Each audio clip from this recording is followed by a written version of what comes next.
Shout out to all the positive vibrators tuned in around the world. In today's episode, we have my man Amar, aka Mystery. I call him Mystery because he chooses to remain anonymous, but you can check him out on Instagram at Only Positivity69. He also does podcasts where he does book reviews and tries to give you some positive energy. Check him out. Hope you guys enjoyed this conversation. The burnt egg roll? Did you blaze already today? No, not today, man. I was I want to rush and get all my workout stuff done and get my reading in and stuff like that. So I could do all that stuff if I toke in the morning, but it just kind of tends to delay it. And I knew I had some time with you this afternoon, man. So I was like, you know what, I gotta make haste in the morning, get all that shit done. So yeah, I haven't blazed yet, so looking forward to getting the first one of the day with you, man. Right on. I'm like that too, like I've been blazing for a while now, so I kind of have it down to kind of like a science to where, okay, I know how my mind operates when I'm doing certain things and what I need to be sober for and what I'm like, all right, I could be high for this. Yeah. But how long have you been blazing trees for, would you say? Man, so I'm 29. I had blazed like a couple times from like the time I was born to like 18. I didn't really like blaze too much. Maybe every now and then if a buddy would like kind of coerce me into doing it, Mm-hmm. But once I hit like 21, it was pretty much like a regular thing. You know what I mean? So I fluctuate between like the amount I do it. Like right now, it's like usually Monday through Wednesday, I don't do it. And like Thursday through Sunday, I kind of just do it whenever I want. You know what I mean? But from the time I hit like 21, 22, I was doing it very regularly, man. Oh, okay. Yeah. So you're kind of like me then. I didn't really start smoking consistently till probably later in my life too as well. Probably like maybe 24. Well, yeah, probably around. Well, no, I wouldn't even say that. Probably till I was like 28 when I moved, 27, 28 when I moved to LA, and weed is very abundant out here, and you can get it easy 100%. and it's legal. But growing up, teenage years, same thing. Like I would smoke here and there, maybe if I was at a party or something. But then I went to Korea and I met a friend out there who's from LA, and he smokes on the reg. So he would, every time we would be in Korea, he'd be like, man, I need to get some weed. And so he finally found a connect or plug out in Korea because it's highly illegal in Korea. And so he was getting it out there. So every weekend or whenever I would see him, we would blaze. And so my mind started to get like, I acclimated to it, and I was like, okay, I like this feeling, Yeah. It's kind of different than drinking, because before then I was just a drinker. Like that's what I would look forward to. But then, yeah, finally I got when I moved to LA after Korea, then I started blazing more consistently out here, and then just practicing my different levels and stuff. So knowing how to operate in different types of environments. But I agree with you though, 100%. It's definitely better to know like, okay, if I need to like be focused and I need to like remember some shit, it's better to do it sober.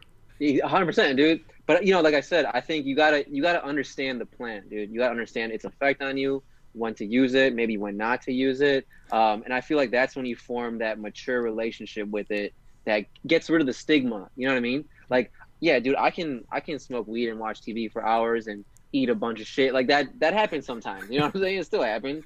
But like if I want to do something, where it's like, hey, I'm doing like a mild workout, right?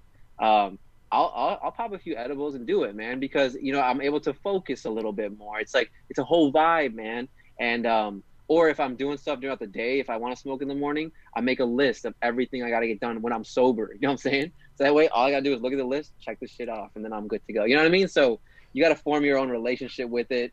In the beginning, it was a lot of munchies, a lot of, things like that, YouTube videos, Kid Cudi videos, day in the life videos with Wiz Khalifa and stuff like that, man. But I still do a lot of that. But now I really formed a good bond with my girl, Mary Jane. So we do our thing. Yeah, I think that's important, because there's some people that never get out of that phase, right? And then they start blaming it on the weed.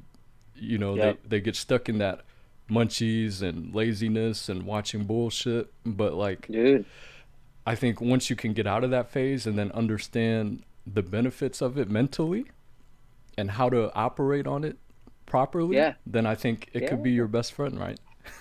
yeah, dude. 100%. I mean, me and my girl talk about this a lot, where it's like, sometimes when you're picking a show on Netflix, and one day you're like, you know what, I just want to put some on that's gonna, like, I can like zone out to, like The Office or something, right? It's not very engaging. You've seen it a bunch of times, but Yeah. then it's like there's times where, I want to watch like an A24 film. I want to watch a horror movie or something like that, right? And I want to be engaged for that experience too, right?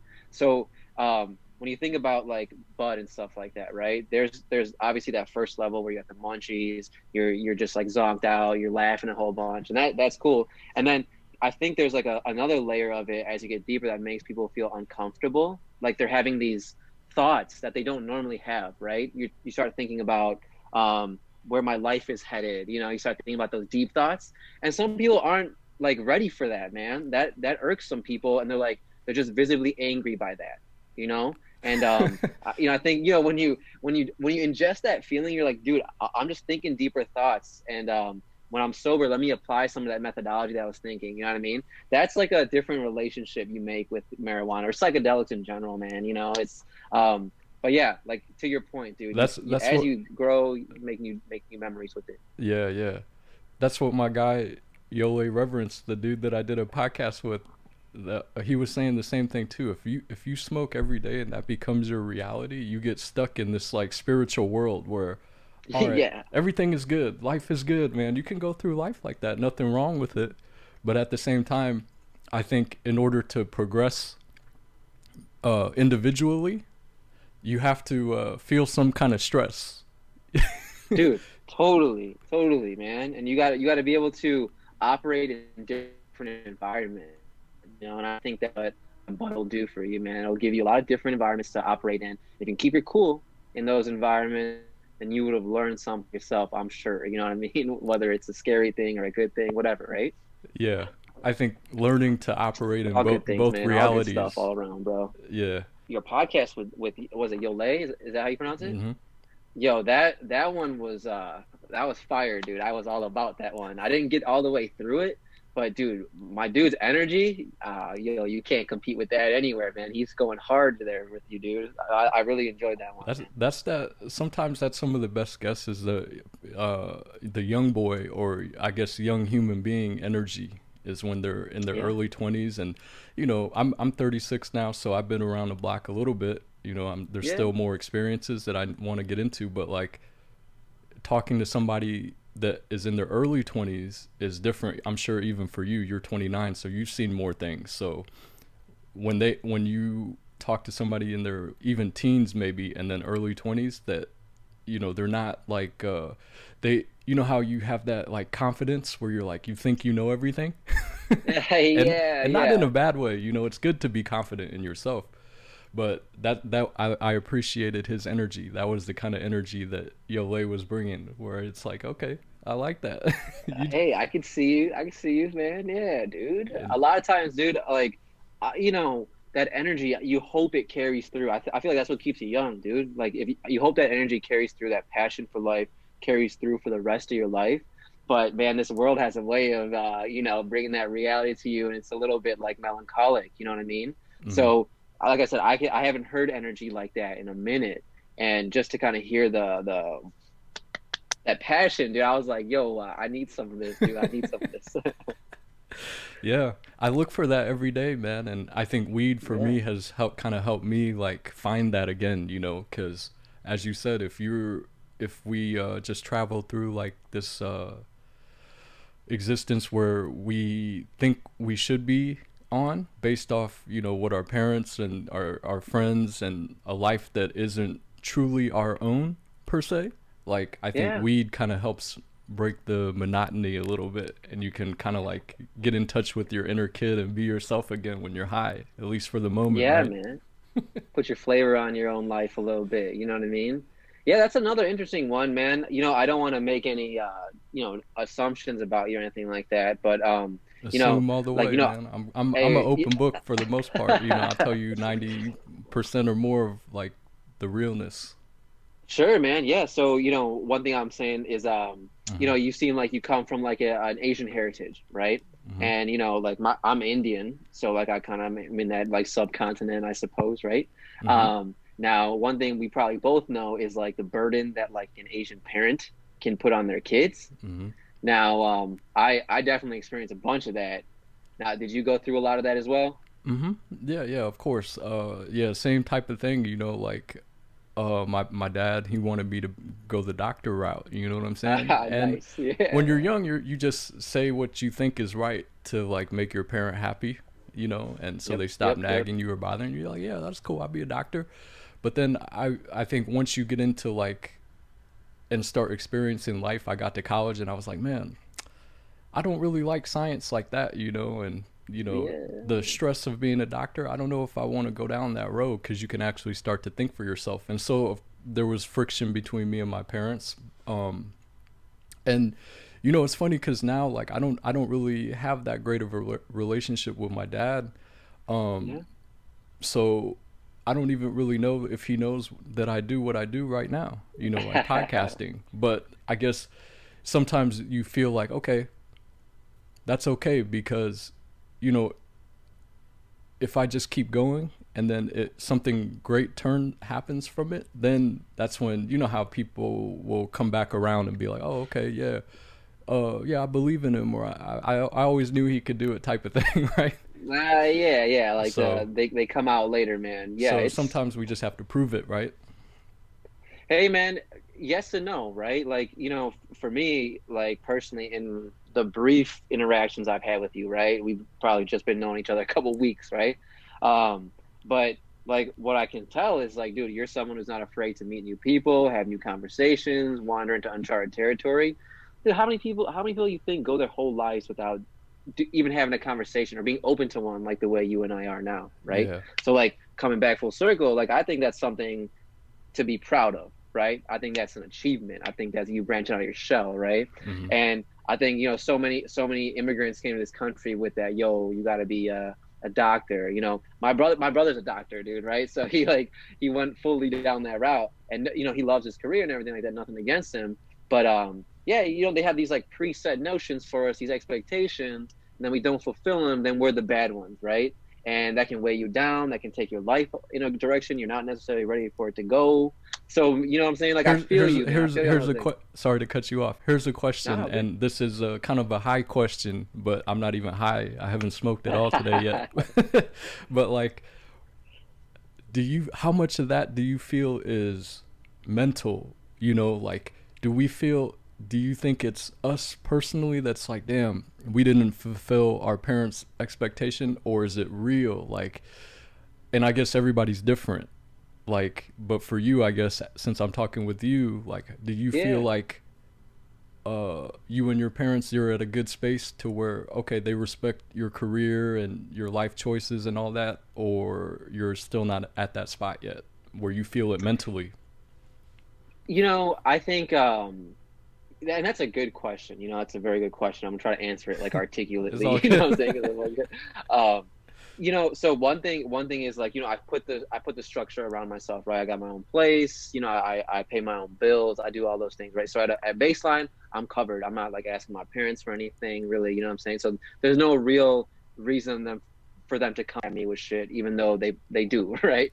So um, so a lot of that growing up was, yeah, putting it on myself, being like, hey, I gotta get this job, I gotta marry at this time, I gotta have kids at this time, get the house, all that stuff. You gotta put that together because that's the vision that they've given you as success, right? But then I realized that, man, success is pretty much whatever you deem it is, right? Like for me personally, if like I'm not hurting anyone else, um and I'm putting forth my best effort in the world, it's like what else do I got to really accomplish in this life, right? To me, baseline. Hmm. But if like let's say one day, like I don't know if I want kids or not, but let's say if I do have a kid one day, right? Like that is the type of principle I would share with them, right? Like, okay, hey, look, if they ask me, how did you put this, place and stuff around you, right? I would say these are the things that I did, right? I knew that I wanted to be self-sufficient. I wanted to go travel. I wanted to meet new people. And then I wanted to be good at those things. So I embarked upon being good at those things because I want to do them because they didn't hurt anybody, what have you, right? But I would make sure my kids knew that I don't need you to be a doctor. I don't need you to be a billionaire, millionaire, whatever. Just go forth. First step is becoming self-sufficient. Second step, follow a passion, man, because that's what's going to make you happy in life. Even if nothing comes of it, do something you like to do and try to be good at it, because that's a journey in itself, right? So coming back full circle to answer your question, yeah, a lot of it was like, I bore that weight, right? They put it on my shoulders and I took it. But at the same time, they never took it off me, right? As a parent's supposed to. They never say, hey, look, let me remove some of this burden that I'm putting on you and help you out in life, right? So, long story short, I think it's a little bit of both to answer your question, man. Got you. Were you born in the U.S. or you immigrated here later? No, man, I was born in the Chicagoland area, so haven't lived anywhere else. Just been, kind of Chicago born and raised. Okay, and then how about your parents? Yeah, interesting one. So my dad's actually from Tanzania, Africa, from Zanzibar. Okay. But he's Indian by nature, right? So his family's Indian, sure. but he's like a little bit different than your traditional one. He can speak Swahili and all that stuff, so has a little bit more of the African flair. And then my mom is actually from India itself, like the Gujarat part of India, like central India, Ahmedabad and, all that area. Oh, okay. And then then they immigrated here, I'm assuming probably maybe in the maybe 80s, 90s, early 90s? Yeah, I would want to say maybe a little earlier, man. Like, so my dad said he was really young, so probably in the 70s, Oh, like okay. they came here, Yeah, so both my parents went to college in the States. And my mom primarily on the East Coast, my dad on the West Coast. My dad lived in Seattle for a long time, so he was out there. So yeah, they met through like a newspaper ad, bro. Like some real old school shit, dude. So they like met up that way, linked up, got married real quick. Yeah, settled up in Chicago. Okay. Nice. So when we talked, I'm actually from Illinois as well, but the southern Right. part, like on the east side of St. Louis. So Okay. a little bit more hood on the east side, but it was cool. I was like probably like 10 minutes from like the hood, you know what I mean? Like 10 minutes away, drive by driving, you really don't hear nothing, right? You think you're in a little bubble, but then you Yeah. drive 10 minutes and you can kind of see kind of like what life could be. But yeah, Illinois is an interesting place. It's Midwest. I've been to Chicago many times, like especially in my college days, because one of my cousins who's around my age, he went to DePaul University, and so I would always take like the Amtrak train and then Hey. cruise up there, and then we'd party like around like Lincoln Park and stuff. But Chicago's a dope place. I mean, of course, it's like it's such a big, I think, metropolis that it's like you have like the nicer parts, and then of course you have like the South Side and like Yeah. even like the hoods and stuff that are probably similar to East St. Louis, where there's a lot of like gun violence and people Hmm. dying. But what was your experience like growing up in Chirac? Hey, yeah, man, it's an interesting one. Um, so yeah, so I actually went to DePaul University as well. Oh, So I okay, lived out nice. in Wrigleyville for my time there, dude. So I don't know if you ever been out that way. Wrigleyville. I don't think I've been to that. I might have been and just not known, hanging out with my Sure. cousin, because I've been to the campus of DePaul University, but I don't Yep. know if I've like. I know Wrigleyville. I've heard of it. It's like, is that a particular like party spot by the campus, or is it something totally different? I could be off. No, no, you're good, man. And it's always interesting to talk to someone who's not from the Chicago area, right? Kind of break it down for them a little bit. So, Wrigleyville is what they call like Lakeview, and essentially it's where Wrigley Field is, right? Mm-hmm. So, all the neighboring areas in that like I want to say half-mile radius is Wrigleyville, and it's north of DePaul's Lincoln Park campus by like two train stops on the Red Line. So, I was business, so I had my classes downtown, but we were right by the Red Line. So you hop on the Red Line, 20-minute train downtown. But Yeah, no, my experience in Chicago was very, very interesting. So, my dad, when he came to Chicago, right? So he came to Chicago first from Africa, and then his family or his parents settled there, and then he went to Seattle for college. So, my grandparents actually lived on the south side of Chicago, like in public housing. So that was kind of what I grew up with. You know, we lived there for a little bit. So not to say, you know, I'm like all like from the hood and shit like that. You know what I mean? Not to go there about it, but that was like my first few years, right? And then my parents probably saw some really bad things go on there, moved out to the suburbs, right? So we would make a lot of trips primarily to the south side when I was younger. And then I went to college. I went to DePaul, you know, and spent a lot of time downtown. I worked throughout my time at DePaul, so it's really convenient because my classes are in the Loop, right? So it's like the downtown area, and then all the firms and the big like accounting firms are right there. So I was able to just do my classes, go to work part time, do that throughout college. And I lived in Wrigleyville, and what's interesting about that place is the Cubs have always sucked, man. They always were terrible, you know. So We had the so rivalry, Wrigley, Cards versus Cubs. yup, yup. Um, so you know, we sucked for many years, and Wrigleyville was a party area, right? But it was more like because Wrigley Field was there, dude. It felt like there was a lot of just like gravel parking lots everywhere. There was Clark Street, a lot of bars, but it wasn't like there wasn't finesse, there wasn't how to polish on the area. And after they won the World Series, everything changed.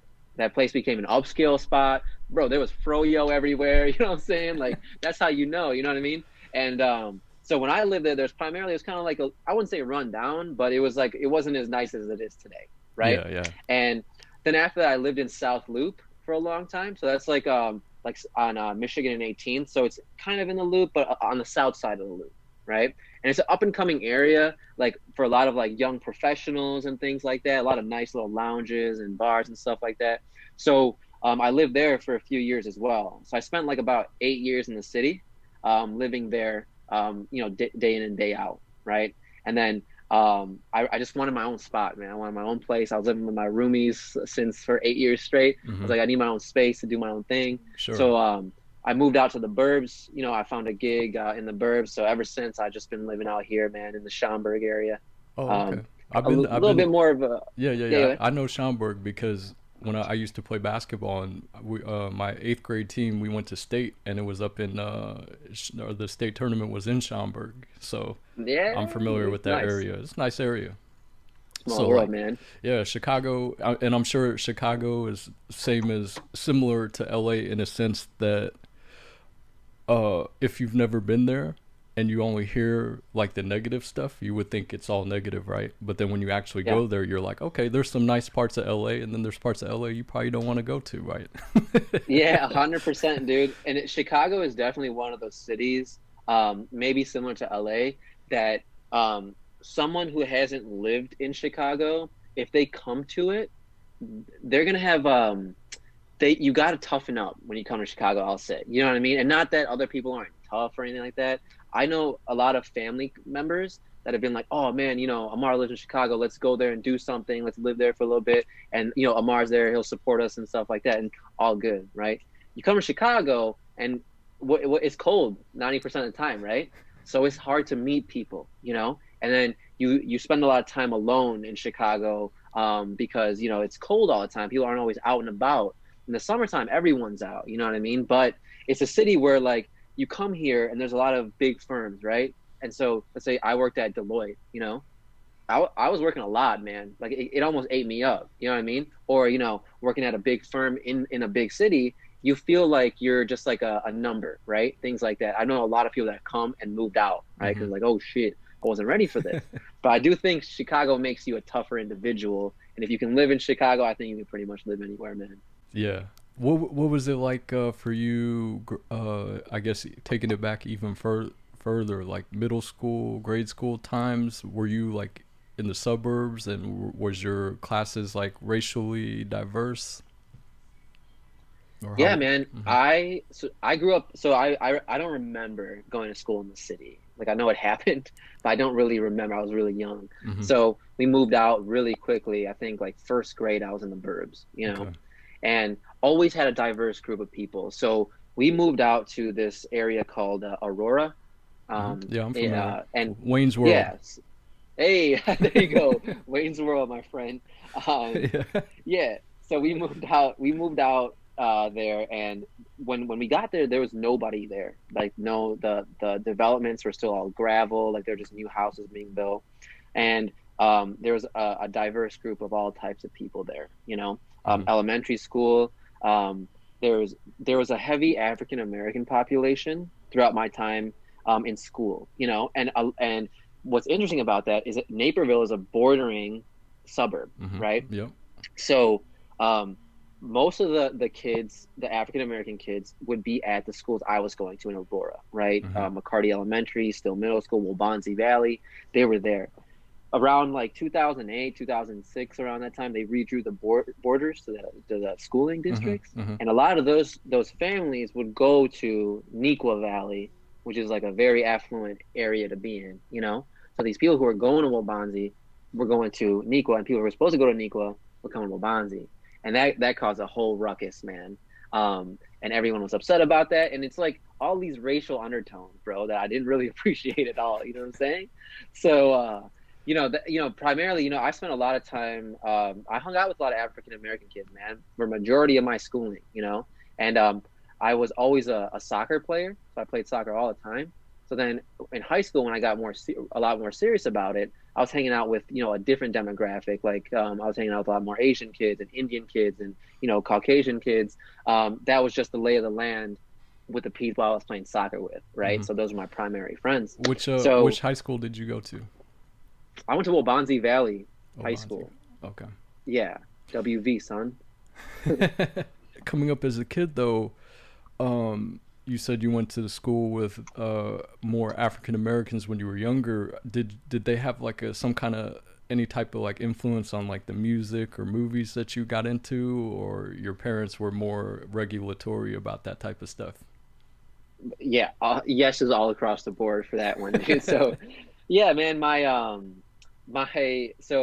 dad, like I said, he was African, right? So when we would go out places, to the store, what have you, he would naturally gravitate towards, those types of folks if he was going to have a conversation with someone, right? Someone he could pretty much tell was African. He would love to approach someone like that and maybe have potentially a Swahili interchange with them. You know what I mean? So, I feel like that's why I gravitated towards hanging out with African American kids. My parents I was in a lot of religious stuff growing up, Hindu stuff growing up. Okay. And I didn't really click with those kids, man. I didn't really do that. So then like I said, I hung out with a lot of African American kids, and I really loved, I started loving rap, like the all that stuff. I never really into like the Wu-Tang stuff or the Ice Cube stuff, none of that stuff. But Chicago, a lot of the early, Chicago has a lot of great artists though, especially in the hip hop genre. Yep. For me, it was a lot of the, like Dem Franchise Boys, Chingy, Chameleonaire, right? Like all that stuff I was rocking it at the time. You know what I mean? So I was all about that life, and then no Kanye West, dude.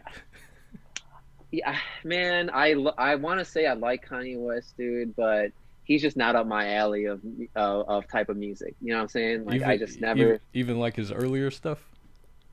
Like there was some of his earlier stuff, like All Falls Down, that really resonated with me. I remember that video really like took me aback. I was like, oh, nice, this guy's a visionary, Some of that Heartbreak Hotel stuff was, I jive with a couple of those things, and his album with Jay-Z, those were a couple good ones for me. But I was never really following him like as an artist. Got you. You know what I mean? Got you. I was really a huge Chris Brown fan, dude. Like that. I can't. I mean, I don't agree with his like life choices and things like that. But dude, come on, you can't hate on Chris Brown, dude. I love Chris Brown too, man. Chris Brown is dope, dude. And I have more of an appreciation for Chris Brown because when I was in Korea, I used to hang out with these two dancers that they got into the K-pop industry, and they had a pretty big run out there. They were signed to JYP, one of the bigger entertainment labels out there. But anyways, they used to train with Chris Brown's choreographer in New York City. So whenever I would hang out with them and they would kick it at my crib, like they'd always be like practicing their dance moves, and Chris Brown was their biggest like inspiration. Dude, yo, So back in the day, like a new Chris Brown video comes on, bro. I'm in the basement, like trying to get the moves down. You know what I mean? Like putting them all together and stuff, dude. yeah, So, yeah, I mean, like if you look at like records, man, like that guy is bigger than any pop artist ever. You know, like he's bigger than Michael Jackson. He's bigger than Prince. You know, he's got like fact for fact, he has way more album sales, more platinums, more golds, all that stuff. So you can't what really hate on Chris Brown, my dude. what's your favorite Chris Brown album? Ooh, that's a good one, man. You know, it's so Chris Brown's a single guy, man. Like he puts out the singles, you know. So I think ooh, you know, I forget the For you name of that personally, album with it's all good. yeah, Whichever one you you know like, that holds the most, I guess, yeah. in your heart to you. I forget the album with you know Wall to Wall on it and Yo and Gimme That. That's I forget that album name. It's that's one of his first albums. exclusive. There it is. Yep, you Uh-huh. got it, man. I see you're a I'm a fan Chris too, Brown bro. fan. I have most of his albums, man. For me, I would say mine is Fame. Fame, dude, Yeah, when he kind of went through that tough period with Rihanna, but then with he put Rihanna. out Graffiti that didn't kind of hit that hard with a lot of people. Hmm. But then he came back with that Fame, and he was just like, fuck it. And I feel like Fame was him coming into his own and just kind of, not going with what people are saying and just saying, you know what, I'm going to do me. And I think Dude, that's that when he started to be more of himself.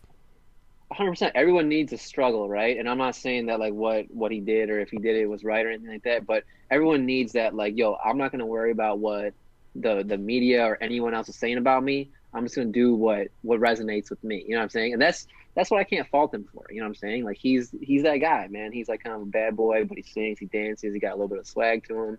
You gotta accept him for that, dude.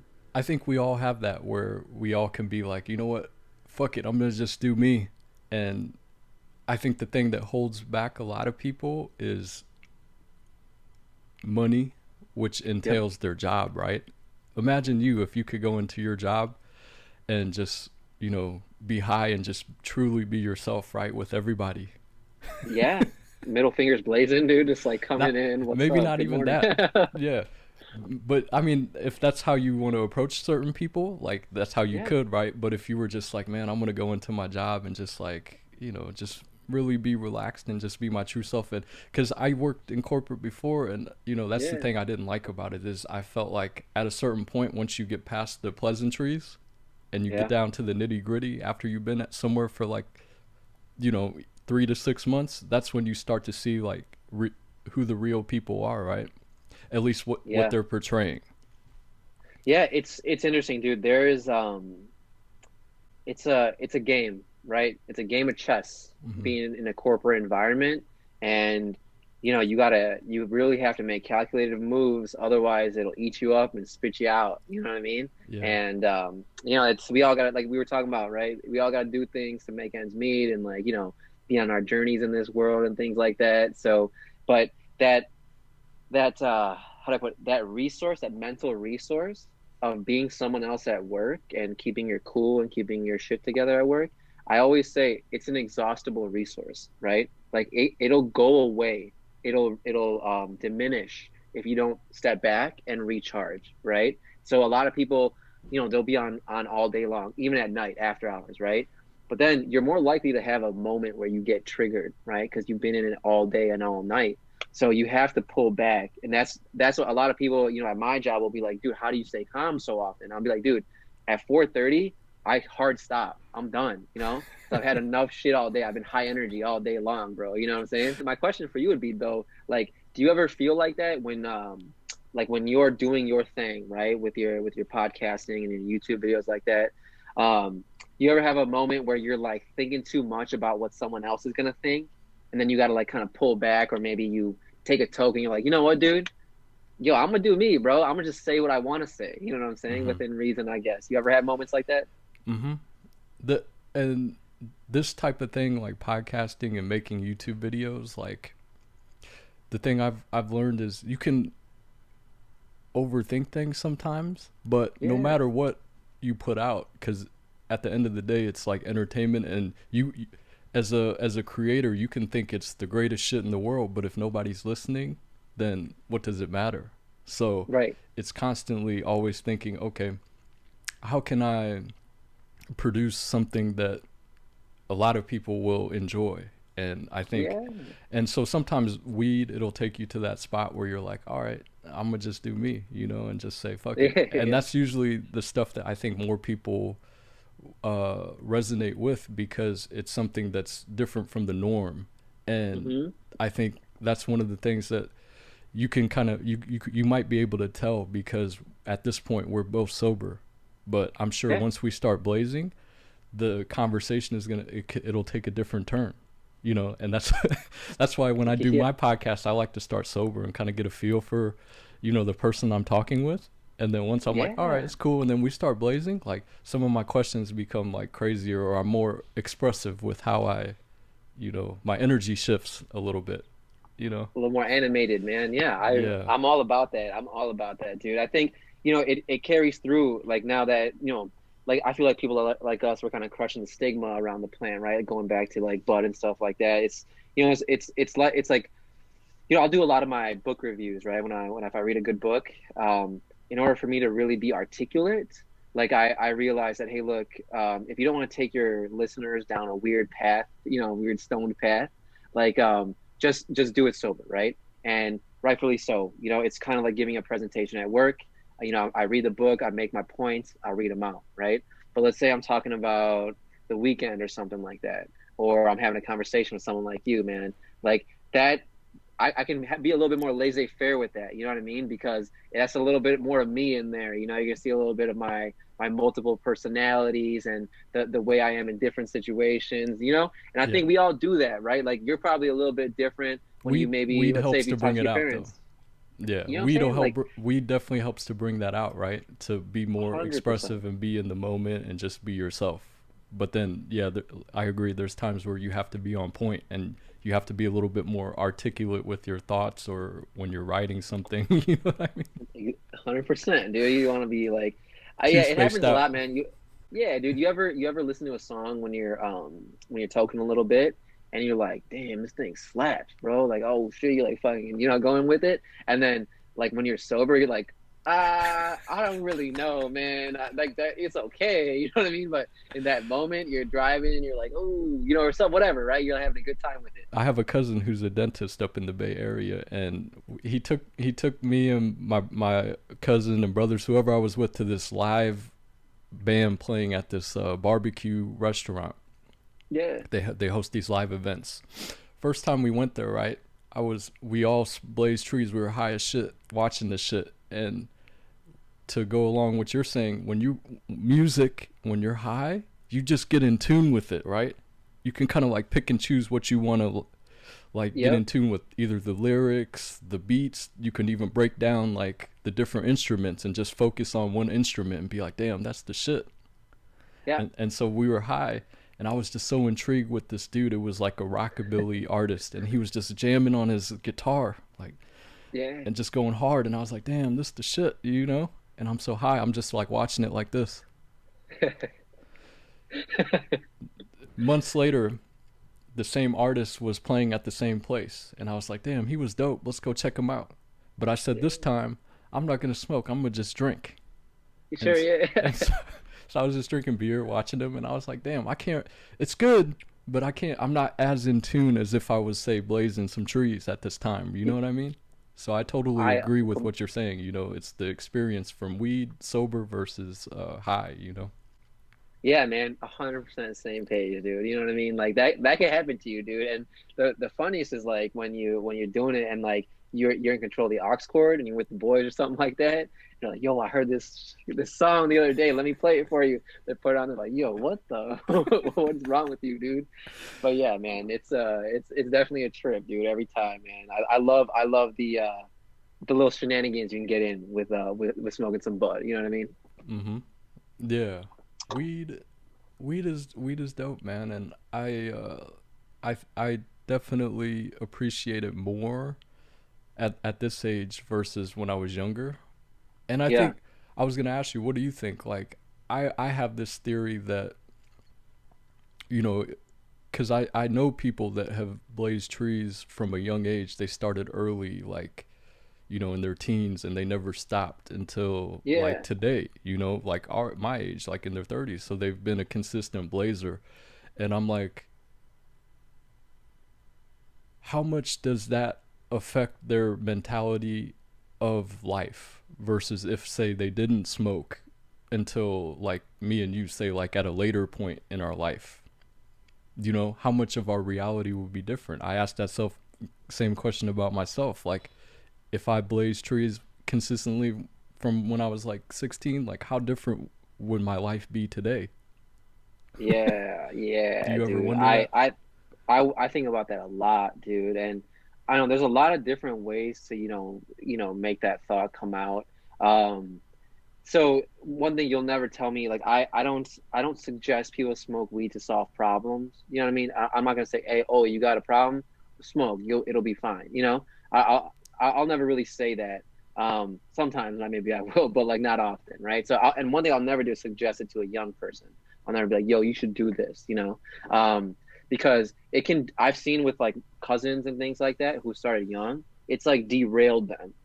It's they've. But what I think is like, so you and I, from what it seems, is like we've always been kind of hustlers, right? We've always been like, yo, I'm gonna make sure I get my shit done. I'm gonna make sure I work out. I'm gonna make sure I have everything accounted for, regardless of if I'm high or not, right? Mm-hmm. And then when I started smoking, that made that whole process even better, right? I was like, yo, man, like working harder feels better because that joint later on is gonna feel even better when I've gotten all my shit done. You know what I mean? That like it's gonna feel way better. And Yeah, but it's if I like the I treat, think, right? dude, 100%, it's like a nice like non hurtful way to unwind. You know what I'm saying? Like and just think. But I think if I were to have gotten into it, like let's say 14, 15, around there, maybe things would have changed for me. But my parents were really on my ass at that age. So I never really hung out with anyone outside of like school. So I didn't really have the opportunity to even do it. But like I said, I've seen cousins and stuff like that just be, vegged out. But I would say, that they were already lazy people in general, right? They never really hit the ground running with anything. So Mm-hmm. I would say in that way, it might have been a detriment to them, which really pains my heart to see like a plant, that I really love doing some, negative things to somebody. But Mm-hmm. like I said, going back, I wouldn't really suggest it as a solution. I would say, yo, figure your shit out first, and then do it as an enhancement. You know what I mean? To what the success you're already compounding on. Yeah, and I think with that, like, also that's why it's good that there's like a age limit on it, because it's Yeah, becoming legal in more and more states as time goes by, which I think is a positive. And it's good also that they put like a age limit, because yeah, if you start too young and you get too comfortable with that feeling of, damn, it just makes me happy and relaxed, that could be detrimental, right, to progress. Because like I said, yeah, if that's what your main ambition or goal is, to always feel good, then you're not going to have that inner stress and ambition that it takes to grow in something. yeah, dude, but you're so right. but if people, there are people that make their whole life about weed, and then they're Yep. able to create a lifestyle and make money off of that. For example, Wiz Khalifa, or to a lesser extent, I guess, Joe Rogan, because he's pretty open about his, weed smoking. So they're able to Yeah. be able to operate off of being high and still earn a living, right? Yep. So it could be good in that. But I guess then we can ask, how many people actually get to that level, right? Yeah, dude.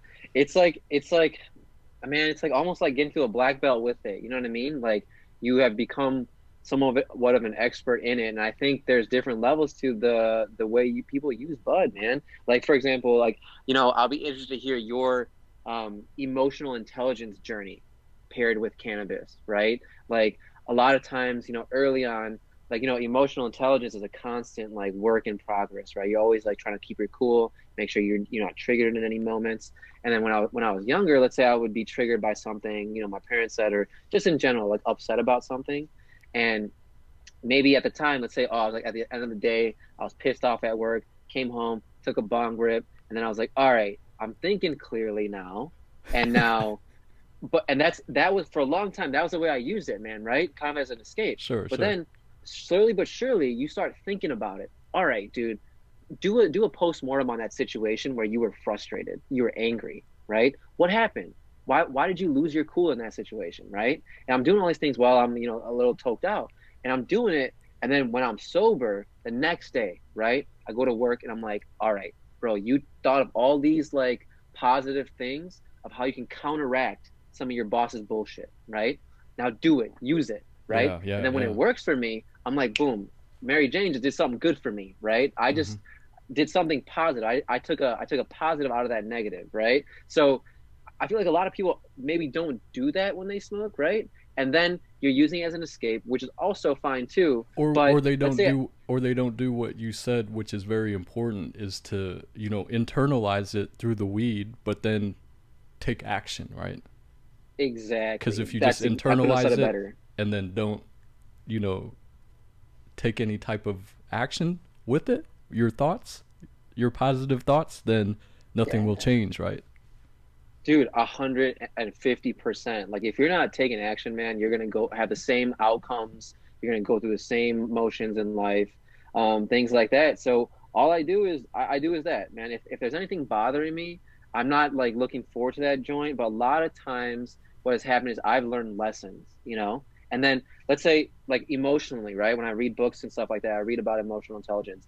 I realize that if you're angry, feel it, dude. Don't ignore it, be angry, right? But don't be a Mm-hmm. dick. Don't do anything mean to anyone else. But you're Mm-hmm. entitled to that feeling, right?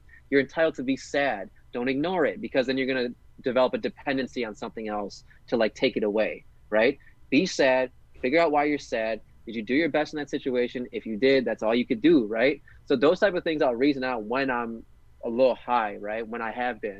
And I'll be like, dude, there's nothing else you could have done to make that better. Now, if it's out of your control, then don't worry about it, because you couldn't have done anything about it anyway. You know what I'm saying? So like Yeah. those types of things really, have made my bond with marijuana very close, right? And I don't think many people understand that about me, about marijuana in general, right? Mm-hmm. But it can do that for you. And I feel like it probably does a similar type of thing for you too. Yeah. I think being high is one thing, but another thing that I noticed, and I think that you do, that a lot of people don't do, that Blaze, is, and this is a general assumption, but reading books, man. Because in order to develop better emotional intelligence, I like that word that you use, you have to have some type of knowledge or resource, right? From either your past experiences or just learning from other people, right? And that's Yeah. how human beings learn, by one way is by reading books, right?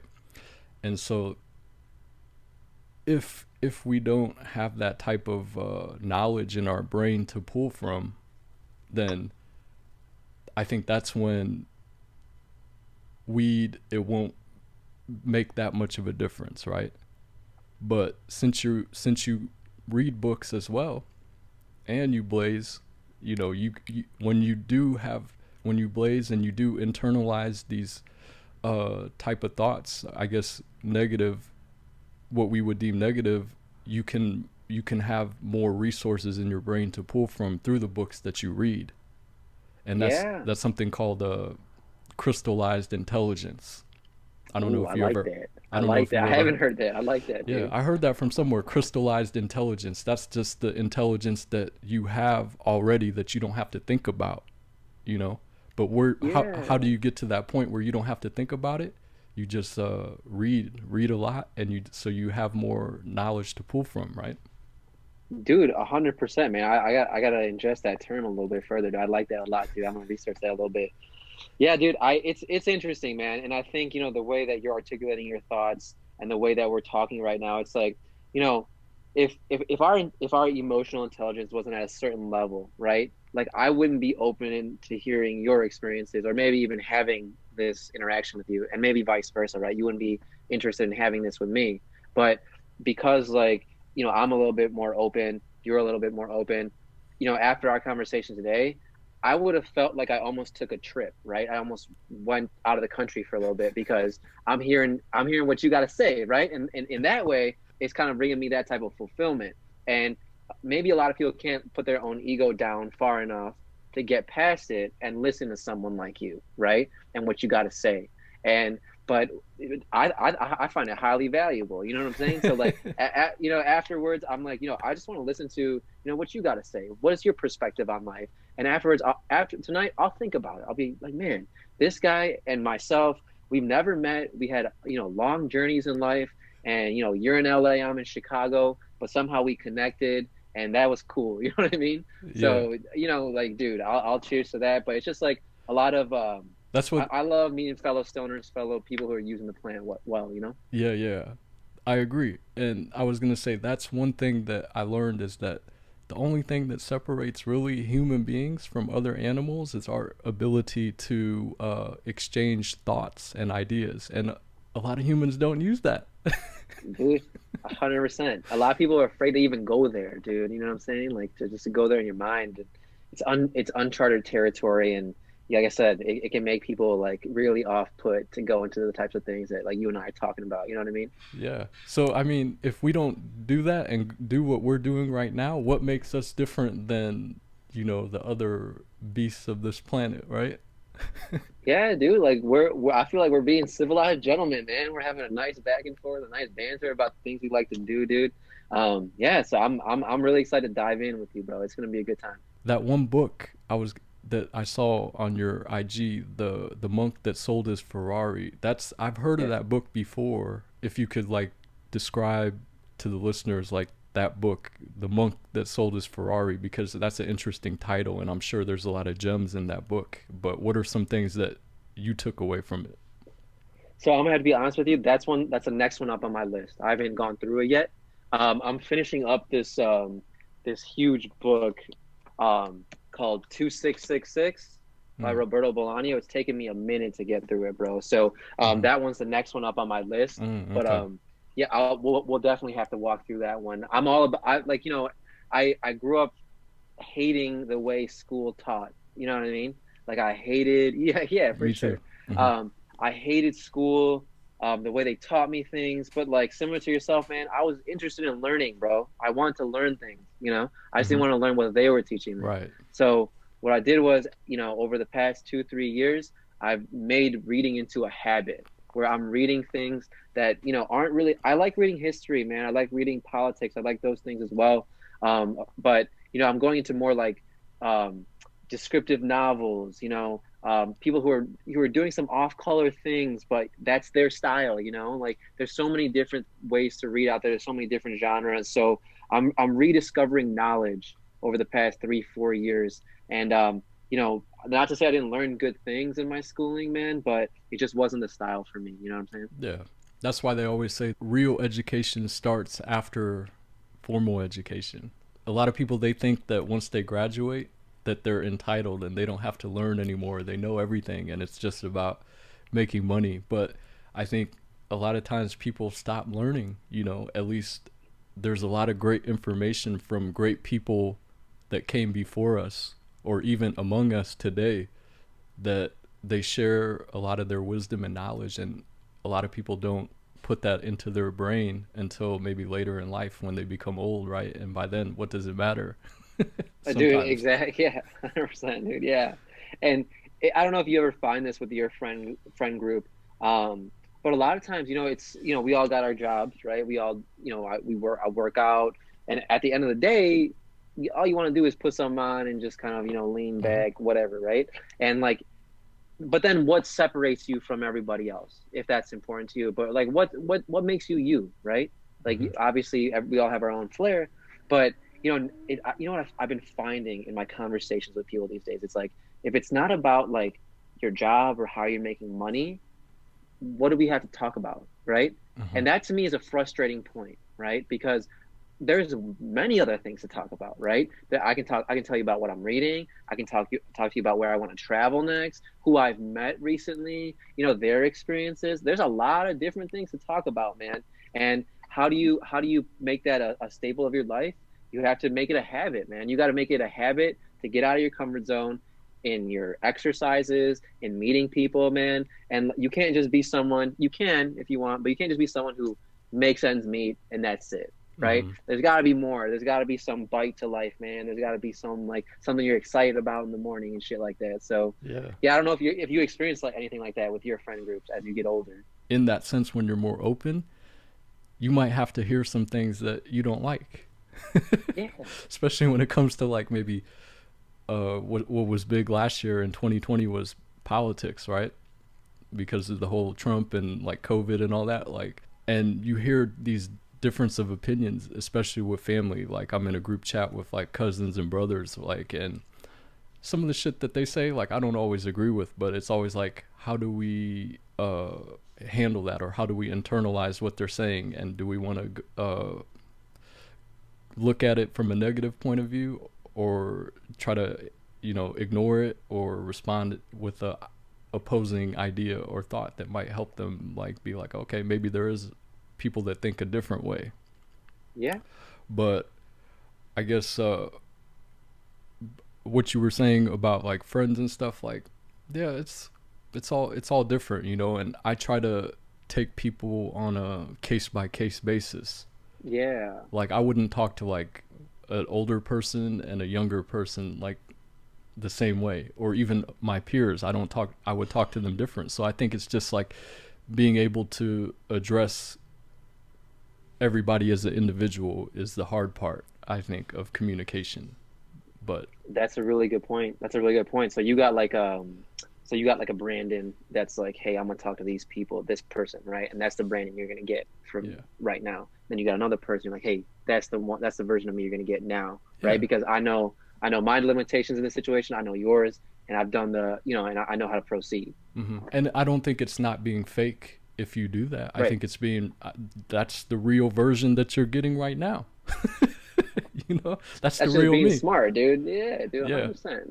you know. Yeah, man, it's like it's all one dial. You just turn up the volume, turn down the volume here and there, you know what I'm saying? Like I got you, bro. Yeah, yeah. Should we blaze some trees? Bro, I got one rolled up here. Your Yeah, man. Whenever you're ready to go, we'll do it. Is that your preferred way of smoking is joints? Yeah, man. I prefer to smoke. All right. So I went through a phase where I was doing bongs. Uh-huh. Like, I had like 6 or 7 like really large bongs when I was in college. Um, and then I was like, man, the cleaning is kind of getting to me, like the habit of constantly having to clean the pipes out. And then when I was living with when I got older, I was living in one of my buddy's condos, right? And he was letting me stay there, and like I was cleaning out my pipes all the time and fucking sink up and shit. You know what I mean? So I was like, dude, all right, you gotta hold off there. So I for like a brief minute, for like maybe a week or two, I was like, all right, I'm gonna be like on the blunts. But I just like I gotta go with the joints, man. They're like a little bit they're easier to smoke, you know what I mean? Less weed, and it's not like I'm taking any tobacco or anything like that. It's just, I got the zigzags, just roll it up and watch me a good set of Wiz Khalifa videos, and I just learned how to do it, man. Ever since then I've been doing that, bro. Yeah, that's cool though. Like I have zigzags, but I don't really like. I'll be honest, I don't even know how to roll joints, man. I mean, I'm sure it's something that like if I watched a video and practiced, I could become good at it, right? But um, I'm more this right here. Like this is my You got the what? rig. Nah, just this right here. This Oh, I still smoke bong out of the bong. Like to me, it's just it gets you a quicker rush, and you don't. To me, I feel like I don't waste as much weed, yeah. and joints. I like joints, but or blunts, but it's more with if I'm with like family or friends and we're just talking, and then we just pass it around. Yeah, yeah. Dude, if things were the way I wanted to be, like I'd be having a rig, right? We'd be toasting that rig together. But When you it's just when you say rig, you're talking about like, are you talking about like that dab oil stuff that looks like earwax? oh no no, dude, I just mean a bong. Like I Oh, just mean like I would have a bong if I had my way. It's just one. I so right now weed is legal here, but yeah. we can't. My apartment complex like doesn't allow it. Like you can't smoke it in your apartment. So Hmm. what I gotta do generally is so right now I'm by the back door, so I can just open it up, puff out. But Hmm. generally, what I just do is go to my car, and like smoke in my car, you know? So if you imagine me walking out my apartment complex with a fucking bong every day, you know, to go do that, I feel like I can't be doing all that. So I just roll one up, go to my car, hop back to my car real quick, and then I come back inside, Yeah, you know? I mean, of course, I'm sure where you live at, they have their laws. Even in like the condo that I stay in, like it's Yeah. like there. I'm sure the owner is probably like, or even the public group who owns this place is probably doesn't want people to smoke inside. But like I'll take the bong and I'll just, take a quick rip, and I feel like it doesn't get the place smoky, right? Because it goes into the water, and Yeah. like I'll just hit it and then blow the smoke outside, and it seems to work, and I haven't had any people be like, yo, it stinks, or besides my girl that I live with, she complains about the smoke sometimes, but like other than that, like I feel like, but if I was blazing like a joint or something, I feel like the smoke would like stay in the air more longer. Yeah, yeah, that's correct. When I was in my old place, so I used to live in this area called Lombard, and it's to me what really makes the difference is the neighbors, right? So I'm in a bit of a nicer area in Lombard, so around me is like families. You know, I got a family across the way, one upstairs, so it's like, oh shit.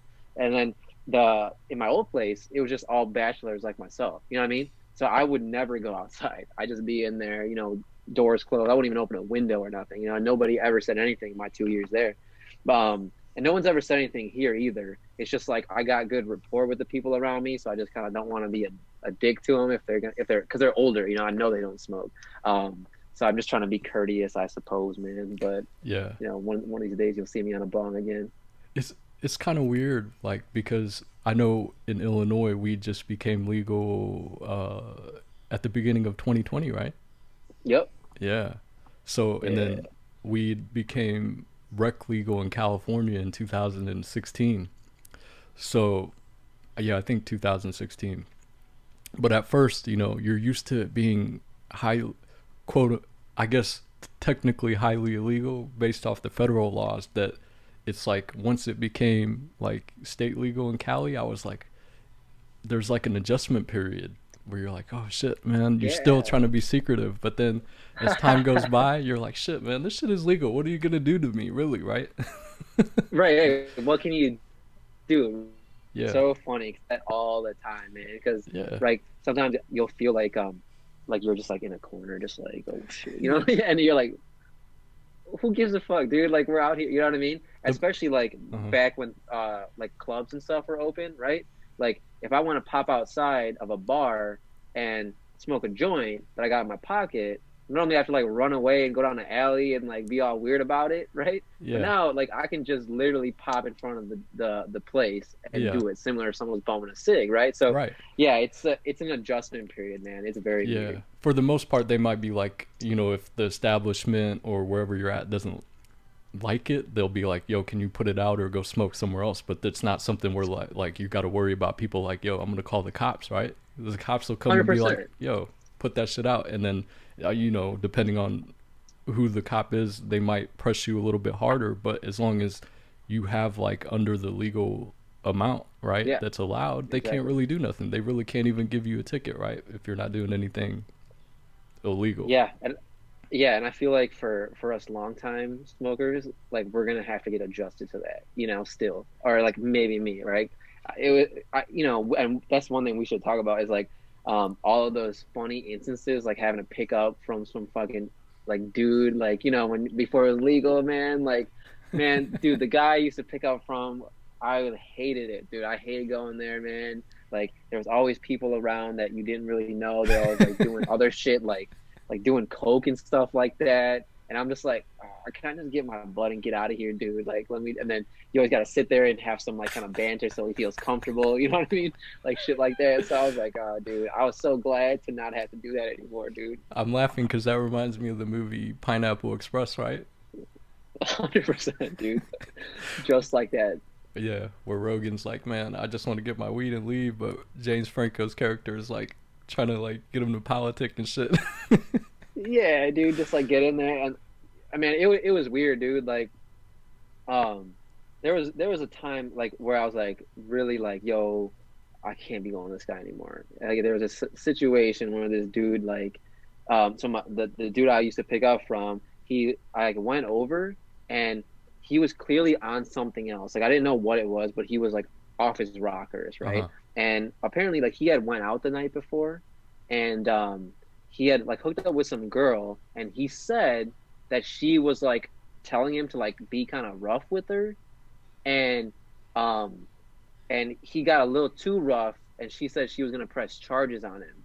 And I was like, well, bro, I just came here to get an eighth, dog. Like, don't hit me with it. You know what I'm saying? Like, so, so what he's doing is he's repeating this story over and over again, and it sounds like he's almost rehearsing it for like if a cop or like was to come up to him and ask him, right? And Mm-hmm. he's like, he won't.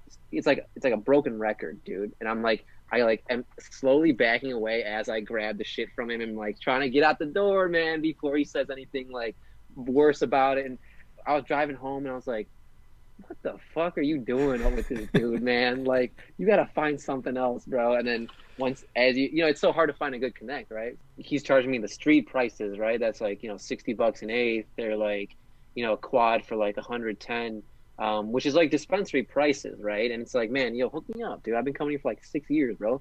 And like, I never asked. And that's probably on me, but I was scared of this dude, man. You know what I mean? Like, I didn't want to be like, oh shit, you about to kick my ass, man. And he was like a black belt, dude. So I was like, oh fuck. I was like, let me just get my shit and get out of here. And like, I always had the money right. You know what I mean? Everything was smooth transaction. Nothing, no friction on my end, dude. Let me just get my shit and get out.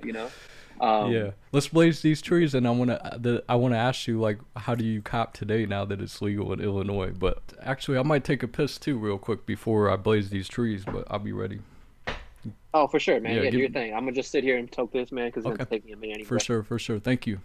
Yeah, I'm here. I'll blaze these trees with you real quick so you know it's real. I love it, bro. All right, I'm back. How you Hey, How you feeling? feeling good, dude. Feeling good, man. I picked up some of this purple gorilla Uh-huh. from Sunnyside. I don't know if you ever heard of that place. That's a dispensary? Yeah, No, I haven't. Is it like a major? Is it like a major dispensary? it's Mainstream? I got a couple buddies in Colorado, and it seems like you haven't heard of it either, so it's probably not out there in LA, but it might just be an Illinois thing, dude.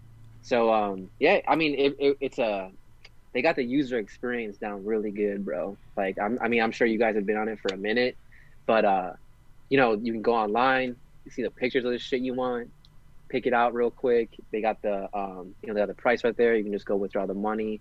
When you roll up, it's ready for you, dude, and just pop out, man. It's boom, boom, boom. Like coming from what I was going through before, dude. Yeah. That is like the heavens opened up for me. You know what I'm saying? It's closing so quick. Yeah, for sure. No, the major mainstream dispensary out here in LA is MedMen. That's the one that I think has the most Okay. like marketing dollars. So you see MedMen and shit everywhere. Oh shit! And MedMen, they're trying to be like the Apple of the dispensary game. Damn. So tell what kind of shit are they doing? You know how when you go into like an Apple store, like they're all pretty much standard across the board, right? Yeah. So MedMen is kind of like the same thing. You go in there and uh, everything is just like well put together. You could tell that this MedMen, they have some money behind them. Whoever's funding MedMen, you could tell. Compared to like I'm sure They're out here. yeah, you might have been to some like smaller dispensaries. I'm not sure, but No, I've definitely been to a few. yeah, so there's some like in the hood, like out here close to where I live. That Okay. if you go to like those type of dispensaries, you could tell like, just the level, right? It's like, different. it's like buying a like a MacBook Pro from the Apple store versus going to like Craigslist and buying a MacBook Pro, right? Oh shit! Just All right, just that kind of level, you know what I'm saying? Yeah, dude. But I yeah, totally feel that. but yeah, I like, went to this one. mhm. Okay, sorry, man. No, go ahead. No, I I'm was just just saying, I talking went to some this high shit. fucking. Dude, I feel the same way, bro. I was like, man, we're talking different, bro. Yeah, it's a different vibe now. After we blaze Yeah. trees, like For sure, man. Yeah, like speaking of so right now I feel this like real like pulsation going on like in my cheekbones and shit. I don't know what it is, but whatever that shit got me real good. that's like But is that like an indica? it's a hybrid actually. Okay. And I don't know. They said it was good for like not sleeping. Like if you're trying to do something a little active, like so I was like, yeah, man, I'm doing this shit on Sunday. Why not? I can grab that. So they're What cool is about it? it. But anyway, What is it called again? Purple Gorilla. Purple Gorilla. Okay. Yeah, dude, you ever use that Leafly app or Leafly app? I use Leafly all the time, man. Like Dude, you have to verify these days because like people can say it's called this or called that, but I go to Leafly to verify. You know, if they tell me a new name that I've never heard, I'll look it up, and yeah. if it's usually on Leafly, the strain, then it's a legit. They could be right, but Yeah. some you know how people they'll sell some shit and just make up the name, right? Yeah, yo, it's that purple nurple fucking green gusher or some shit like that, like whatever, Now right? you can get on Leafly and verify that. Yeah, dude. I recently discovered that, dude. I like every time I'm on the website, I'm on my app, I'm just like looking at like, all right, what is this gonna do to me, And like let me see if that actually happens, if it's something I want to do, like Hmm. whatever. You're like me But in any that. You're like me in that sense. I do the same thing, man. Yeah, dude. But anyway, coming to your point about those like you were saying you ever been to like a shittier dispensary, Hmm. like in layman's terms. So I dude, I went in Colorado, I was in Boulder. And you ever been to Boulder? Mm-mm. I It's a pretty haven't. chill town. It's like a college town, out in Colorado. So I went to this one dispensary that could have been like a fucking, I don't know, like storage unit at like, like you know what I'm saying? It was like really little, dude. Yeah, yeah, And yeah. I was like everyone in there acted like they didn't give a fuck about what they were doing and shit. You know what I mean? Yeah, So yeah, yeah. like I totally Hmm. get you with the user experience. Like it Uh-huh. makes a difference when like there's a fucking nerdy kid behind the counter like explaining you all the different things and like it's like, yo, I can feel your vibe though 100%. You know what I'm saying? Yeah. I can totally get behind it. Right, right. So I'll be excited with them. I'll be like, "Oh, dude, tell me about that shit. Tell me about that shit." So we'll do the same thing. So there's definitely fucking different qualities in Hmm. dispensaries and Sunnyside. Not to be like fucking all shout out to Sunnyside, but they uh they got a good little system, man. I picked up this little mango drink too, dude, and I just like sipped on it, and it was nice, man. It was really chill. So I Yeah. don't know. That's the main one I've been going to. Yeah, there's different levels of dispensaries. There's even like the middle grade levels too, you know what I mean? Like the ones that are kind of like you could tell they don't have as much money as MedMen, but they're a step above like Craigslist or like the hood dispensaries, you know? Yeah, They're 100%. they have some money and they're doing well, you could tell. So I you go guess to MedMen? no, you know where I get my shit delivered off of Weed Oh, Maps. hold on, dude. You got your shit delivered? Yeah. Do you have Uh, Weed Maps out there? I don't think so, dude. I'll have to check, but I definitely don't think we have lead maps. Oh, okay. Yeah, Weed Maps is kind of like this popular app that you get on there and it'll show you like all the dispensaries in your area and Yeah, the storefronts and then the ones that deliver. You know, I found one that has reasonable prices and they deliver yeah, and they deliver. So I was like, fuck it, let me try it, you know? And the prices are good. The damn. weed that I've been getting so far is good. So I'm like, I have nothing to complain about. It's straight. But That's pretty cool, I'm dude. surprised you don't That's have. pretty cool. I'm sure you probably have some form of like delivery service in Chicago area. I would be surprised if you guys didn't. I'm gonna have to Google that shit, dude, because I definitely don't know, man. I definitely don't know.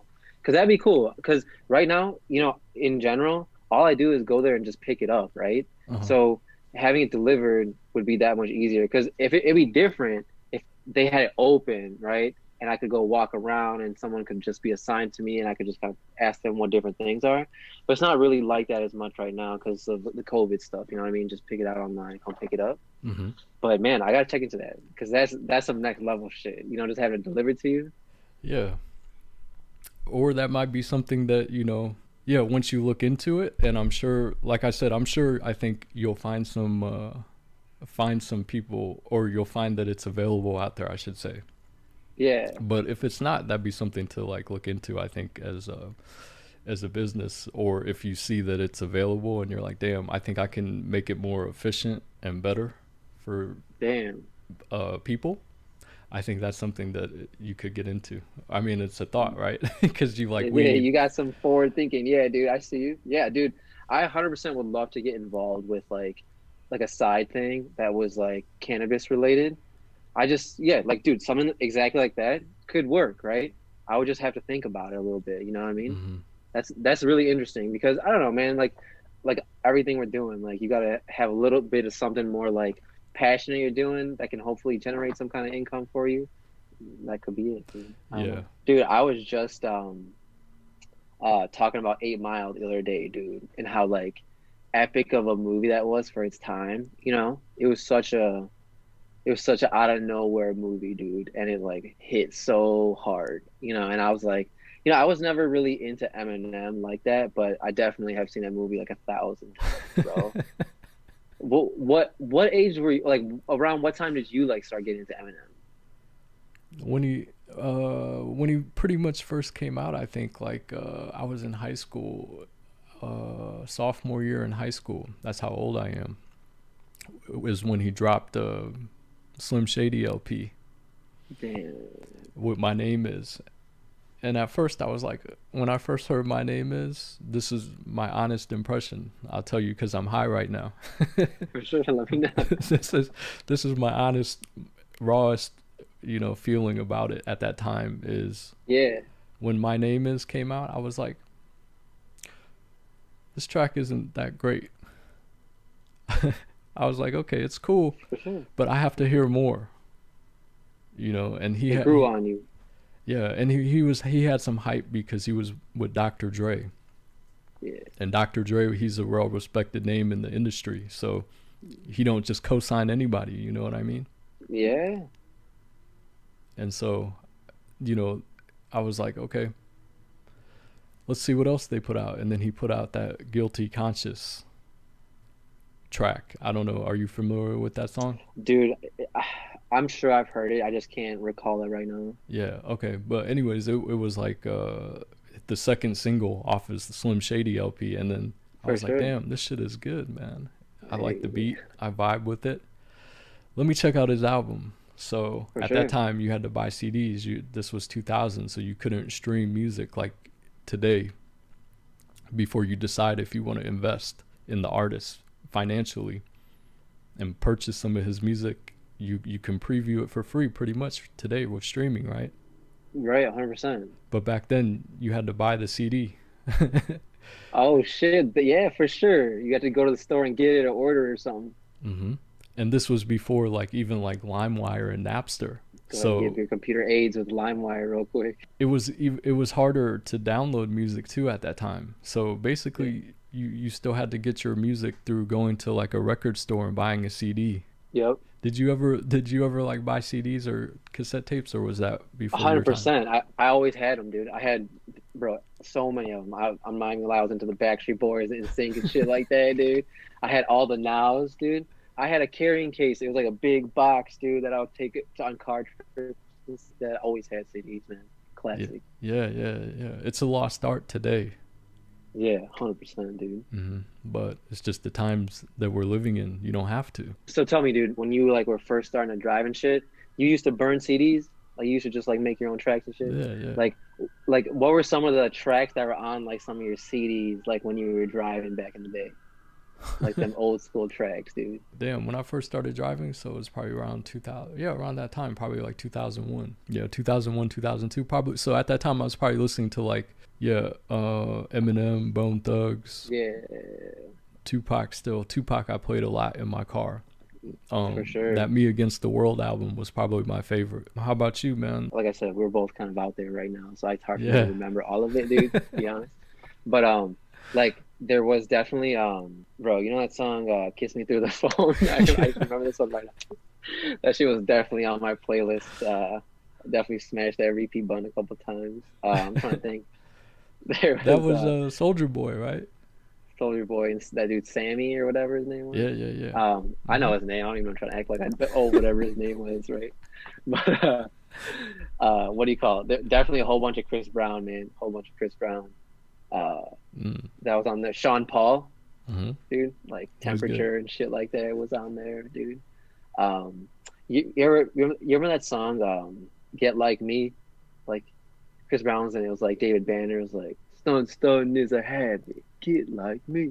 Kind of Yeah, like yeah, that. yeah. I know. Uh, that hmm song, dude, that's one of my jams too, man. So I had a bunch of those types of songs, dude, on my CDs, dude. I would burn them like I forgot. I would use a program like Windows Media or something, dude. Just get all the like rip them from YouTube or shit like that. Just put them on a CD, get them on my fucking playlist, dude. 2007, 2008. So when you started to like drive and stuff, like I was in Korea at that time. I had just moved to Korea to work as an English teacher out there. Oh no shit. Yeah. Damn, how long were you out there for, dude? 3 years. Can you Yeah. speak Korean? Nah, because my dad is Chinese, so my mom is Korean, so they could only speak English to each other. Damn. Yeah. Wow. So when I Are they went, that different? yeah, they're that different, man. It's like someone speaking Swahili to someone that only speaks in the native language in India. You know what I mean? Sure, like Hindi or something like that. Yeah, it'd be too different. Wow. They wouldn't even understand. That's how different Chinese and Korean is. Like, what made you decide to go to Korea? I had graduated college and I was just working at Applebee's as a waiter Sure. after I graduated college because it's like, okay, I don't really know what to do, right? You have this Yeah. degree, but what does it mean? Yeah, dude. Like, what does it mean? Yeah, and I'm sure there's a lot of people out there that feel that way, right? They graduate college and they're still like, okay, what do I really want to be? And so, but I was still living at my parents' house, and my dad was putting pressure on me. He was like, "Man, you gotta find a something else, man. You can't just be a waiter the rest of your life." Okay. And Love you, Dad. yeah, right. And so he was putting pressure on me, and then so I was like thinking, and then I was like having some issues with like a manager at the Applebee's, Mm-hmm. just like how that is, like corporate stuff. 100%. And so I was like, just came home one night frustrated, and I was like looking on Craigslist actually, and I was like looking for jobs like in different countries. And then I just came across that, and I thought that, I don't really know too much about my mom's side. Let me see what jobs are out there, and for Damn. teaching in Korea, you just need like a bachelor's degree. So I had one of those, and I was like, all right, let me apply. And they called like right away. And so I got to Yeah. talking with like the recruiter and stuff, and just ended up out there. Interesting times though. Yeah. Have you traveled to any of your like family's native countries? So I've never been to Africa, man. I went to India once when I was like 6 or 7. I don't remember shit except like some weird homeless people that like kind of try to tweak me out, I guess. That's why I remember it so clearly. I don't remember really much about it, dude. I was really young. Um, we went when like my grandfather passed away, and like we like they go put his ashes in the river and stuff like that. So we went there. I don't like I said I don't remember shit, but Mm. I've never been to Africa. I've been like a few other places, man. Like nothing too crazy.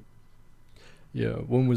How old were you the last time you traveled out of the US? Oh, dude, I went to Iceland and Scotland and Ireland in 2019. Oh, okay. So that's fairly Just a recent. couple. Yeah, I was out there recently. I mean, semi recently. So yeah, I was really excited to like start traveling a whole bunch more. I really didn't travel that much, like, but I was really like kind of snowballing out of control with traveling. I was like going anywhere and everywhere I could. But then like COVID hit and like, kind of shut it all down. What was your reason behind like wanting to like travel so much? I didn't find a lot of I don't want to say enjoyment or anything like that. Like I there's like things, like once you get your degree and once you get a job and stuff like that, that you're not like always chasing something. You're not always hustling anymore, right? You're kind of like, okay, what can I do now? Things are kind of leveled up. So, Mm-hmm. I found like reading was good. I found like, working out was good and stuff like that. But there was still like opportunity for more, right? For some kind of enrichment or fulfillment or something like that. I was like, when I started dating my like fiance right now, for birthdays and stuff like that, we would go travel places, just like go to Atlanta for a couple days. And I'm really geeky about planning stuff, so I like to Google and I'll plan a trip out. So then we would go to Atlanta, and then we went to like San Diego, and then my buddy actually had a bachelor party out in Macau, Mm. and so we like flew out there and we like traveled out there. It was really cool, man. And then after that, things just started kind of like spiraling out of control. I was like, dude, I like this, man. This is really fun. I like going and seeing new things, and like, like we make sure we do like the historical things, right? We also like turn up and do like hood rat shit all the time, right? We're roasting each other, but like we make sure we do the historical shit and get the perspective and like talk to people, and we're really jovial and stuff like that when we're out and about. So like, you know, that kind of vibe to me was like really like, man, this feels good, dude. I like doing this shit. So I was like, I'm gonna just run with that feeling, man. Why like go against the grain on that, you know? So ever since, like, I was a yes man to any trip. So like in 2019, like we asked all the guys like, yo, where do you guys want to go this year, right? There, and then like we saw a Groupon for like Scotland, Ireland, and we stayed, and like it was all like staying in like on farms and like Airbnbs and shit like that. So we were like, yeah, just book it, dude. Yeah, why not? So we just started doing that, and like whoever wants to come is good to go. You know, it's kind of nice. You know, it's a little like activity we all share and shit. Yeah. So it just kind of slowed down a little bit though because of COVID-19 though. Yeah, man, we went on a few camping trips, you know, just to kind of get out. But yeah, that's about it. Like nothing too crazy, man. It's hard to like get out and do anything, or we're still a little skeptical about taking planes places. So just trying to stay put. How has your life changed, like, I guess, besides traveling, like, since COVID? It was interesting, dude. I feel like it's almost like it's like you gotta adapt, right?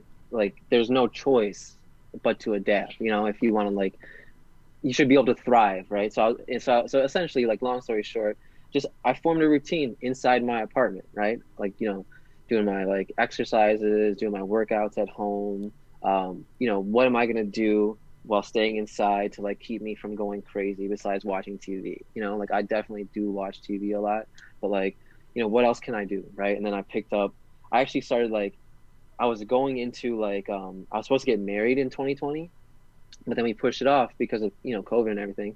So um at like June or July of 2019, I put this channel, like my channel together, right? Because I was like, dude, I have for my wedding, I want to get in really good shape, so I got to go into quarantine mode no matter what, right? So come December, I'm going into quarantine mode, and I'm just gonna stay in and be good because I want to be in good shape for my wedding. So then quarantine naturally happened for me. You know what I'm saying? It was a good thing for me, not a good thing for the world, obviously, and things like that. But like I was able to form my routine better. I was getting like my shit together, Yeah, man. So yeah. it was good, dude. It was a good year for me, I think, minus the travel restrictions, bro. What about you, man? What kind of year did you have, bro? Oh man, just like my man Gary Vee says, sometimes you Hmm. gotta double down on yourself. Sometimes you gotta do it. Yeah, right. So I guess in that sense, like with the COVID, like it kind of helps to like, okay, you can't operate how you used to. It just made me like double down and say, all right, let me, since I have more time at home, let me focus and put more energy into like this podcast, which I always wanted to do, and then Cool, my man. like 2K like NBA, I live stream like NBA 2K. So I just was like, let me focus and then plan things and then put more time and energy into it. You know, there's always the blessing in disguise of every bad thing, right? Dude, 100%, man. Like there's a silver lining, right? I mean, I can appreciate that you started like diving into your shit a little bit more. You know what I mean? Like we were able to connect through it and shit like that. It's kind of nice, you know? I mean, like things are looking up in that way, right? We're kind of like finding our passions and things we like to do, and like kind of forming our life around it, which is good. And I think even after quarantine, like we'll both keep this shit up. You know, it seems like Yeah. a nice little hobby. What do you do exactly on yours? Because I haven't listened to any of your stuff yet. So if you want to speak to like the people that are listening, kind of like Hey. what exactly you're talking about, or Yeah, man. You know, nothing too crazy, bro. Like, you know, I think I just like to keep it similar to yourself, just really original, you know, just I'm not really diving into anything too deeply. I'm just exploring my thoughts and my perspective, you know, similar to yourself. So, you know, I do a few different things, man. I do like book reviews. So after I read a book, I like to like talk about it. You know, I think it's good to like talk about the things you read and the ideas you form from it. This most recent book I'm reading, Roberto Bolaño, it's 2666. So it's very like descriptive in nature. You know, he will take his time and go on for pages just to describe a scene for you. And he uses a lot of descriptive words, and it's really forced me to like stop. I gotta Google words all the time. You know what I mean? To like pay attention. So I'll do. I think it's good to share that knowledge, right? So I'll do that. I also like me and one of my boys. We hang out every Friday. Like we play like chess and we play basketball and we like we'll like, go to the park and we'll play horse a bunch, and we just kind of fuck around, do our thing, play ping pong and stuff. So every now and then we throw down on a podcast if he's up for it, and it's just like we're clowning on a Friday night. We're having we're smoking a little bit, chilling. So I do that every now and then.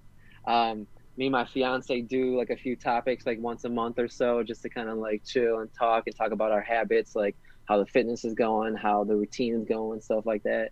And then yeah, sometimes I do like album reviews. Like I did the Weeknd, I did Trilogy, I did Kissland. I want to go through Travis Scott's and ASAP Rocky like as well, man. So dude, I just like, I'm just kind of sharing like the things I like to do, bro. You're like me in that sense too. I like to like get into like certain artists at certain times, and so like getting into like albums and stuff, like I'll do that too. Like what you're talking about is like just really like get in tune with like an artist's like particular album. I 100% understand you, dude. And like, you know what? Sometimes I don't know. This might be going a step too far, but like what I do, like, is I'll listen to like the songs I like over and over again. I'll try to memorize them. You know what I mean? And then when you memorize them, you listen to the words, the lyrics way closer, right? Because sometimes you get lost in the beat and that it slaps, and you're like, oh yeah. But then like with the artists like ASAP Rocky or Travis Scott, or when they have a really good song and you actually like know what they're saying, the song means something different. You know what I'm saying? So I'll do that too and try to get so close to the music and understand like maybe what they were going through, like, what they mean, and things like that. So I really get all weird about it. I jump into it, dude. No, that's pretty deep though, man. I think there's other people in the world that probably think the same way, like me and you, but maybe in their own way, right? Yeah, got their own flavor on it. I think that's the thing about music too, is that like there's so many stories within music itself, and then with like different artists. I've been listening to The Weeknd, like his last project. Did you get into that one at all, or you listen to mostly his old stuff? Oh, you mean like After Hours, right? That's the newest project, right? That's the newest one. Yeah, yeah. Mm-hmm. I've listened to that one a few times. I'm mostly into like his older stuff, but like I like all of his music, man. Like you can't go wrong with me mostly. But yeah, I like the earlier albums. It's like how do I put it? Like you were saying, in time periods. Mm-hmm. Like a different album is associated with a time period in your Yeah. life, right? And it holds that value for you in that time period of your life. And even though like it felt so good in that time, like you can't be mad at the artist for continuing to progress, right? Even though maybe at that time that album was the right one for you, right? So in any case, like the Trilogy album, his first album, came out around like 2012, and that was like a time where I was like, I was like 21 years old, and I was like, just like going through my own identity and stuff like that, trying to figure that out. And like I was listening to that album a lot, and I was going through stuff with girls and shit like that. You know what I mean? So it like all of it like resonates with you at the time. You know what I'm saying? So yeah. So like I just go back when I like go for walks, I'm working out and stuff like that. I go back and listen to that album and kind of go back to that time period of my life. And so I don't know, that's what his music does for me, really, like kind of is associated with like memories and shit. I was laughing partly because when you said that about girls, I thought about that time too, and I was listening to that album too as well, like those mixtapes that he put into Yeah. that trilogy. I was laughing. I was like, man, I wonder if that was just like the times of that we were living in. I guess it was just like the sign of the music too, right? The trilogy, I think a lot of it was probably when he was probably like, at least I don't know, either on drugs or like probably just being around that environment that he can sing about it so Yeah. realistically. It sounds that whole series of albums sounds like he was coming off a bender, dude. You know what I mean? Like just like a ridiculous like fucking drug rage. But I don't know. He's like a very interesting artist, man, and I can appreciate him for like what he does. You know what I'm saying? He's got a really like unique voice, and he's got a unique way of like perceiving life. He sees it through kind of like a dark lens, which is okay, right? I think it's something we shouldn't ignore, which is deeper. I'm not trying to be fucking Gandhi out here, but you know what I mean? Because every artist, I think over time they're gonna expand and grow. The longer you do something, nobody Yeah, stays the same, but a lot of times people, they want that person, I think, to stay the same, right? 100%. And because they get very attached to a feeling or a time. but then that artist, they keep progressing, and I think that's probably one of the hardest thing for a lot of artists to do is progress with the times, right? I truly feel like the Weeknd's been able to do that. Like he gets better and better. You know what I mean? Yeah. Like as far as things go. So I mean, there's very like you said, there's very few artists that can do that. You know, I feel like some artists they burn out. You know, like they lose like that bite that zest they had for music because they get wrapped up in the celebrity shit. You know? I think that comes down to like pride and ego too, right? Like if you Yeah. have to, if an artist becomes too prideful or their ego gets too big, it's hard for them to come back down, right? And refocus and recenter. But I think weed can help, and there's some artists that, you know, smoke weed and they become more, I think, in tune, right? That's probably a staple, right, of like a successful artist, like someone who probably smokes a little bit, right? I mean, maybe I don't know, but at least the ones that I follow, right? I guess, but I don't know. Maybe that's like some confirmation bias shit, some self-fulfilling prophecy. Yeah, a lot of humans have a desire to like create and then get approval, right? Yep, But then it's like, okay, how far are we willing to go for this approval? 100%. Like some people are going to go farther than others. Yeah, but it's just crazy. Like some people will go pretty far and, you know, go way outside, right? And those are the ones that usually, I don't know, become like the outliers, right? I feel like a lot's been happening social media wise during quarantine as well. I feel like people are being louder than ever on social media, dude. Myself included, right? Like we're all out there kind of doing our thing. It's just interesting how the world kind of has shifted to like that social media grind since COVID happened, and it makes sense. It's just, I think the times that we're living in, you know, times are always going to be changing. So we always have that choice. Should we let our mind keep evolving with the times and staying current and up to date? Or should we get stuck and say, all right, you know, this is how it should be. So therefore we don't want anything to change. We want to keep things how they are. So it's always that question, I guess, as time progresses, right? For each individual. I want to say I hope that a lot of people are learning from this time, dude. Not to like harp on it too hard, Uh-huh. but I feel like it's this is a good time for a lot of self introspection, man. Like we got this pause in history, right, where like we can all take a breath and be like, all right, like look around. What do you like? Who do you like? What are you gonna do after all this is over? You know, and like if figure it out. You know, you got a second to figure it all out, and like life just pause for a second. I think everyone can use that, man. Like we all sprinting all the time, dude. We're all like exhausting all our resources all the time, bro. Take a second. I think that's the thing that a lot of people can learn from smoking weed is that, you know, when you smoke weed, time kind of slows down if you give it a chance. Dude, 100%.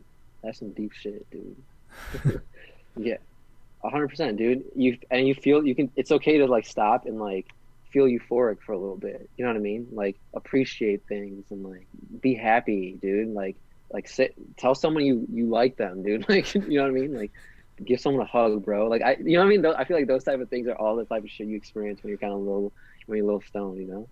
It's hard for people to express it when they're sober, you know. I think if most people work at a grueling 9 to 5 that they don't truly appreciate, but they know they have to support their lifestyle or their family, if they don't blaze trees and take the time to slow down sometimes, and not necessarily, I don't think they have to blaze trees, but I think finding something that they enjoy doing outside of their 9 to 5, right, where they Yep. can be creative and be expressive and express like the good side that they, a passion that they like doing.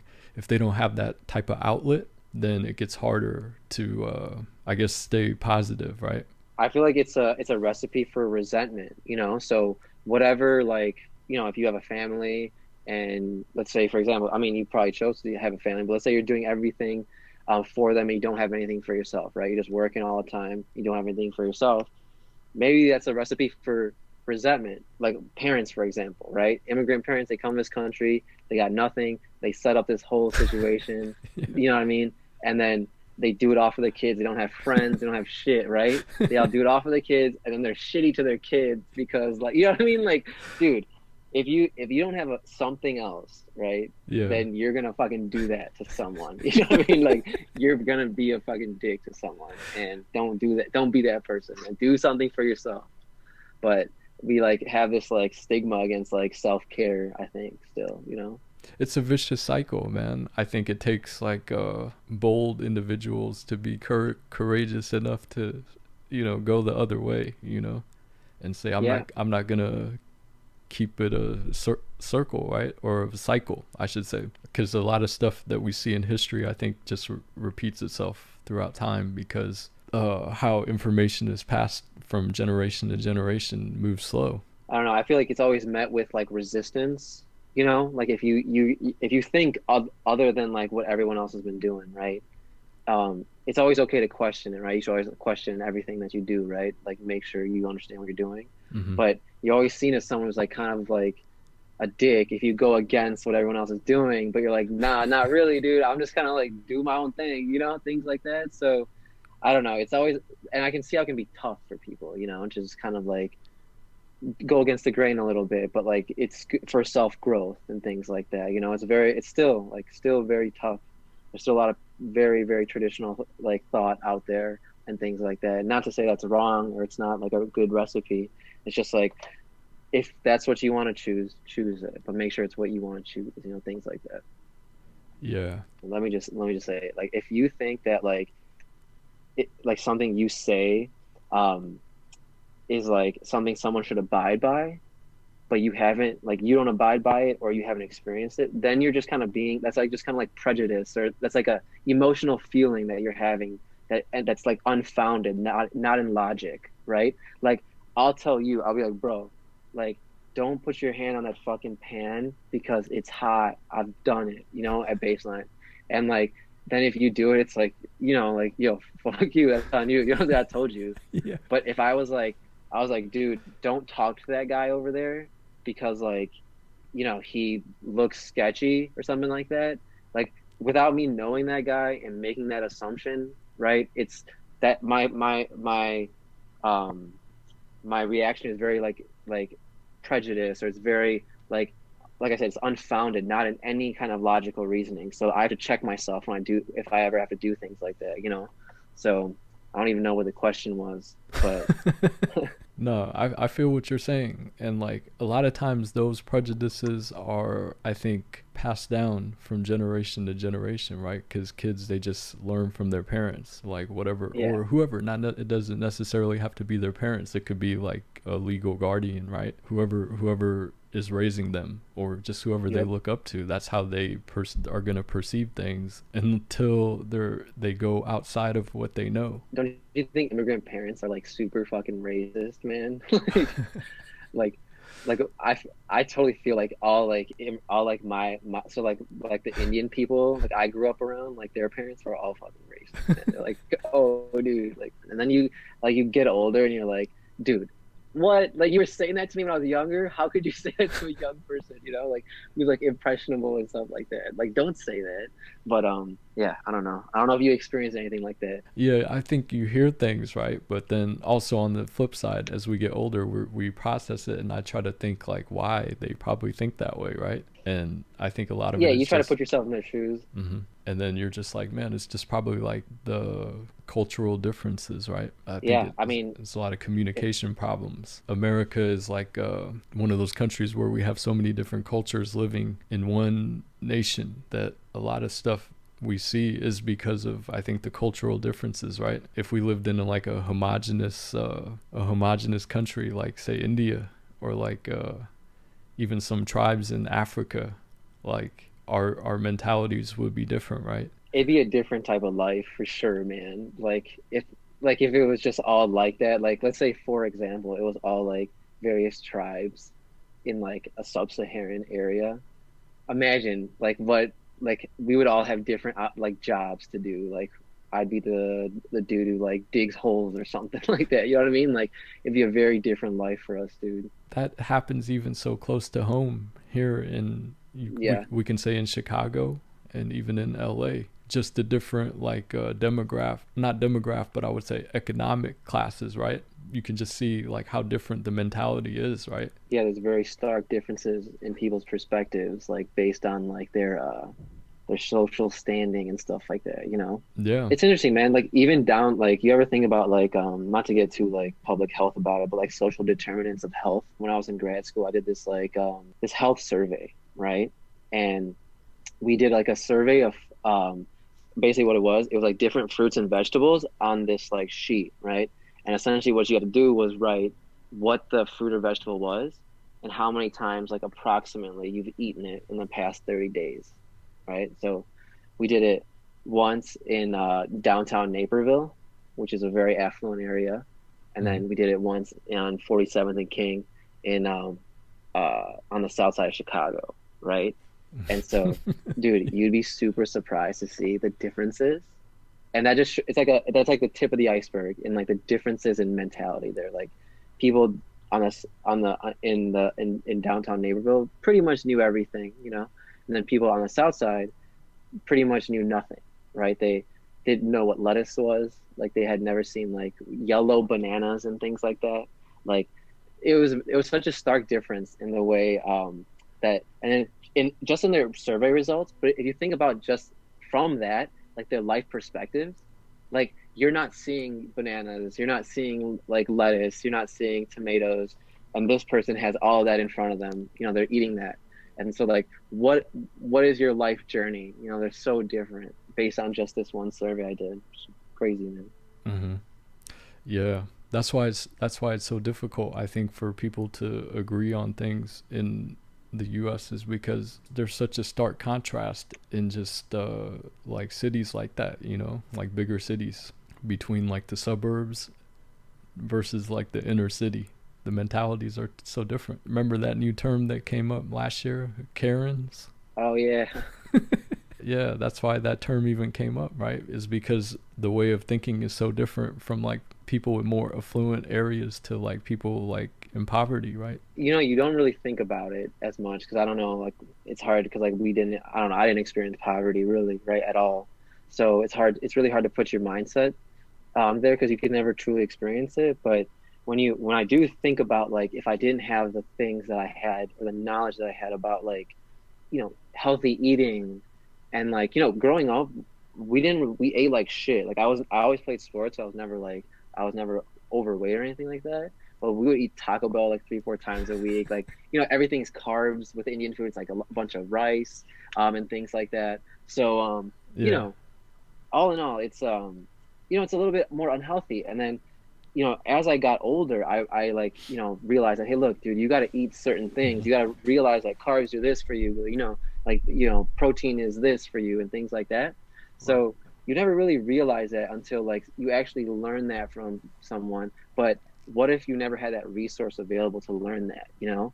You would you would not you would not understand that why you can't like eat only things that are like potato based, or you can't eat like you can't not eat a full range of, you know, good things, you know, to like survive long, or like why are you getting diabetes or, you know, high cholesterol. So I don't know, it's just it's interesting, man. It's really interesting. Yeah. Yeah, and then I think also, yeah, it gets tough sometimes. It comes down to like the opportunity, right? So that's why I think some people they value like education a little bit harder that come from like poor areas, right? Not just in inner cities, but like around the world. My last podcast episode with that guy, Prince of Africa, Musa, like that dude, like he values education a lot. That's what he was telling me because you know where he's from. He said the leaders there only have like a 10th grade education would be equivalent. He said roughly in the Damn. tribe he grew up. What else you got going on today? Nothing much, dude. I'll probably just so it's like 4:30 here, man. I'm just Mm. chilling for a little bit. Nothing too much, dude. I might I think we're gonna try to watch a movie tonight. She wants to watch a horror movie, so I might catch one of them. Right on. I was gonna say, do you watch on Netflix or Amazon Video? Dude, I got both, man. So uh I'll see what's on Netflix. If not, there's nothing good. I think one of the pros of Amazon, I guess, you can rent some shit if you just want to search it, right? Like let's say like I want to watch like I don't know Texas Chainsaw Massacre and it's not on Amazon, I can just search it and rent it, which is a good plus because it's like only like $3 or $4. Yeah, yeah. I haven't I haven't like ever purchased like a movie off of like Amazon or like um Apple TV. But I guess that's how people consume like newer stuff, right? You got to pay for the newer stuff. Well, I don't know if there's something like that's so they all have um their like receptacle of movies, right? Netflix does and Amazon Prime does. There's a lot of overlap too, right? They have a lot of the same movies. So if you're not feeling what they're putting out, like Netflix wise, you can't really do anything about it because you just have to deal with what's there. At least with Amazon, you can like get what you want if you want to pay for it, right? A lot of shit I won't pay for. I'll be like, nah, no worries, I'm cheap as fuck. But other things like I'll be like, all right, it's like $3.99. You can get that, What was the last movie that you're like, damn, I gotta pay $3.99? I need to see that now. Um, My Cousin Vinny, dude. You seen that movie? I've seen bits and parts of it, but I haven't seen it like all the way through, like focused. Okay, yeah. I mean, it's a classic movie. It's real funny, man. Joe Pesci's in it. Yeah, I'm I'm a big familiar fan with of it. Joe Yeah. Pesci, dude. So I would give that one a go if you need a good movie to watch. But yeah, so that's the last one I bought. It was like 99 cents, dude. Nice. What's up, bro? Actually spending the big bucks. I'm gonna take a piss and then I'll take a bong rip and then maybe we'll have like one more round and then I'll probably let you go because I gotta For, hang out with my manager, my girl. Hey man, whatever, dude. Whenever you need to go, bro, you do it, bro. We can Yeah, chill for a little bit longer, man. but I'm having fun, man. I'm enjoying this conversation, man. Yeah, man, we're having a good time, bro. Yeah, we'll kick it for a little bit longer, but yeah, do your thing, All right, and I'll see you in a second, bro. sounds good. Give me like 2 to 3 minutes. Did you blaze already, or are you still blazing? Nah, dude, I destroyed that one real quick, man. Like as soon as you got up, I was like, whoa, just like It an must be idiot. it must be kind of cold out there right now, huh? It is kind of cold, man. It's like 25 degrees out here, dude. Yeah, January in Chicago. That sounds about right. Sounds like paradise, huh? Do you see yourself being in Chicago? That's where you want to lay down the roots and say, all right, that's where I want to be at. Like, or do you see yourself venturing out and living somewhere else? Dude, I would like to live somewhere else, I mean, Chicago's not a bad place by any means. I just haven't lived anywhere.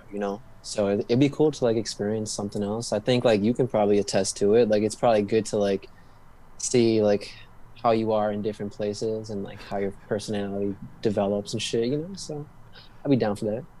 Yeah. Have you ever thought about going back to like, or like seeing like how one of your parents like grew up so you understand like their culture a little bit more? I'm definitely gonna go to Africa at some point and check out like my dad's like town. It's on my list, right? Definitely want to do it. I don't really care to go to India as much. I just don't want to like shit in the fucking like hole in the back, somewhere. So I'm just like, but I definitely want to go to Africa at some point and do that. But it's not high up on my list.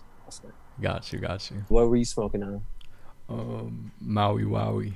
Oh, nice. Yeah, that's one of the pure like sativa strains. There's not too many like pure sativa strains out there. Really? Yeah, it's also one of like those things they call like a Landris strain. Have you ever heard of that? Okay. Nah, dude. So like a Landris strain is like one of the pure like marijuana plants that have come from its original habitat where they found it. Okay. So there's only like a few, I think, like Landris strains, meaning pure marijuana like plants. A lot of them are hybrids or like mixes of other things, right? I got you. Mm-hmm. Damn. But That's some knowledge. yeah, Maui Wowie is one of the pure ones that was, I think, I want to say Hawaii, but don't quote me on that, hence the name Maui Wowie. But Yeah. it could be from a different location, but I think it's a natural, like, strain. I prefer sativa, like, because it gives me more of, like, the head high and keeps me up and active, right? Yep. Versus, like, the heavier indica vibes where, you get, like, all right. Yeah, you get relaxed. Too relaxed and you just want to like veg out and eat chips and cookies and watch Netflix. Yeah. Yeah, one of my buddies does that. Like whenever we go on trips, like if we go anywhere where like, we can pick up from a dispensary or anything like that. It's like a pretty chill move. Like now as I got older, I appreciate it a little bit more. Like he'll buy both, right? So he'll pick up like bud, he'll pick up like an eighth of like a sativa heavy strain and like an eighth of like a indica heavy strain. And then what he'll do is during the day, like he'll pop through a sativa strain, right? And then at night, right before bed, he'll smoke one of those. So I'm like, I mean, you're kind of like you're approaching it really fucking like calculatively, man. I can't hate on you for that.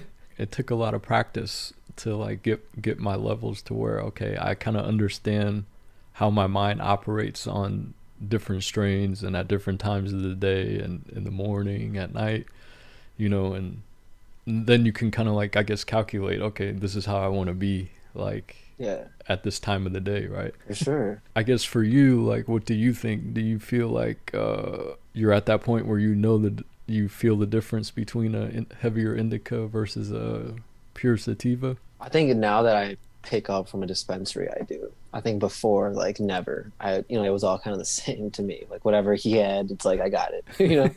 So now that I actually pick up from a dispensary, I actually lean on like sativa, probably similar to yourself, right? And then like every now and then I'll pick up like an edible or something like that, and that really helps me sleep at night. That's mainly, but it's fun. Just kind of helps me sleep more. So, but before, hell no, dude. It was just like all like one type of high. Some shit might be a little bit stronger, quote unquote. Hmm. But that's about it. Have you ever like got so high like one night that you still felt it the next day at work? Uh, Not the next day at work. I mean, maybe. I think that happens a lot with like an edible hangover. You Yeah. know what I mean? Like Hmm. if you do like a heavy dose of like edibles, you kind of feel like it's like groggy, but you kind of like stoned probably a little bit like the next day, right? Like that's happened to me like on the like every now and then, 'cause I don't really mess around with edibles like that. So that happens to me every now and then. But yeah, not with like smoking really. Yeah. Yeah. So I try not to smoke before bed because I always have sativas because then it'll keep me up. So I always Hmm. smoke a little bit I smoke way before like 6 p.m. or something like that. So by the time I'm coming down from it, I'm ready to like just knock out. Yeah. I feel you. Yeah, definitely I feel you on like as far as like feeling it more on edibles, man. Edibles is a different kind of high. You got any funny stories? Probably the first time I got high off of edibles, man. The first time I tried it, like I was in Vegas, and to make a long story short, my boy, he gave me like a quarter and a half of like this Ooh, triple strength, one of those Bang brand bars. So it was fairly new, a new brand at that time, and so it was pretty strong. And damn. I've never taken edibles, so I didn't know like how long it's gonna take to kick in and what the effects are gonna be. So we got to this strip club, and then like one of my boys' friends was all fucked up from the edible. He was all acting all weird and stuff, all paranoid and shit. And I Damn. was looking at him like, man, what the fuck is wrong with this guy? And then 20 minutes later, I was the same way. Uh, nice, I dude. I freaked out too, man. I was like, what the fuck? The thing that I wasn't expecting was the paranoid vibes. Hmm. The paranoia you get sometimes from the edibles. It's hard to fight that off, dude. It is really hard to fight that off. It's hard to tell yourself like, "Yo, I'm good. Don't worry about it." Like, like all that shit you got to go through sometimes, dude. You can't control that on edibles if you take Oh too man, much, you know what I'm saying? dude. It just comes out. It creeps up on you, dude, and then just starts punching you and shit. I've had that where, yeah, I took edibles and smoked weed and took some bong rips, and you get so paranoid, you're like, fuck, I gotta walk outside, man, and catch my breath. Yeah, yeah. I got feeling like the walls are closing in and shit, dude. I feel you. I need some air, man. I need to go out into a different space and realize that, all right, we're in the same, I'm all right. I'm in the same reality still. Yeah, yeah.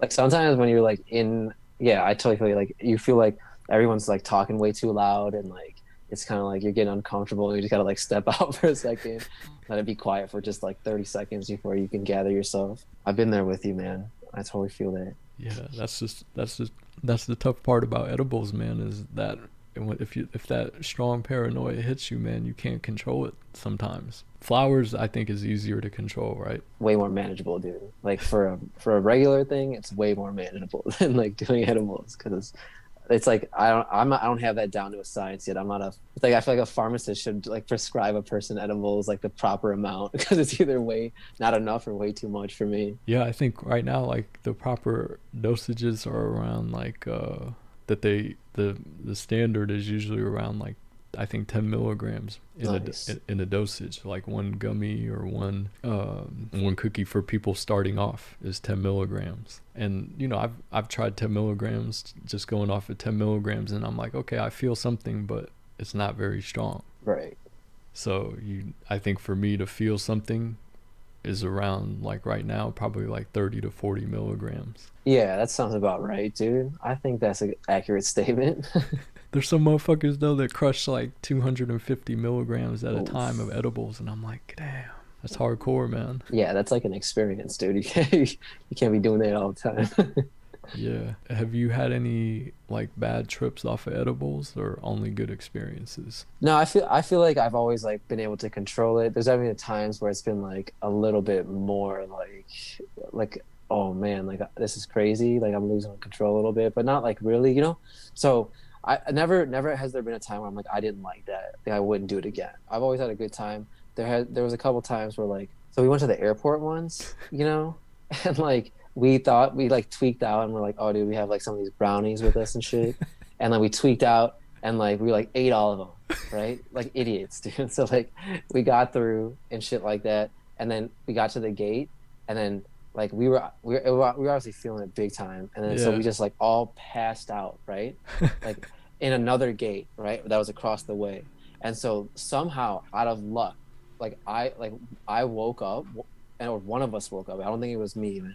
Like and heard that it was the last call for the flight we were supposed to get on, and we all passed out. So like our dude just grabs us really quick. He's like, dude, they're about to close the gate. So we just ran on to the plane and just like knocked out on the plane. Dude, like that was like probably the worst experience I had on edibles, man. But it was still kind of fun at the same time, you know? Yeah. You know what's good too is like getting high and then drinking beer, or Really? any kind of alcohol. Like if you mix like the both, like if you get stoned and you get drunk, man, it's a different feeling. Yeah, I bet, man. I've sometimes I try not to do them at the same time. So every now and then, if I go out, have a few drinks with my buddies, we'll have smoke a joint here and there. You know what I'm saying? Yeah. Nothing too crazy. Um, but like I actually don't really drink beer, man. It just doesn't sit well with me.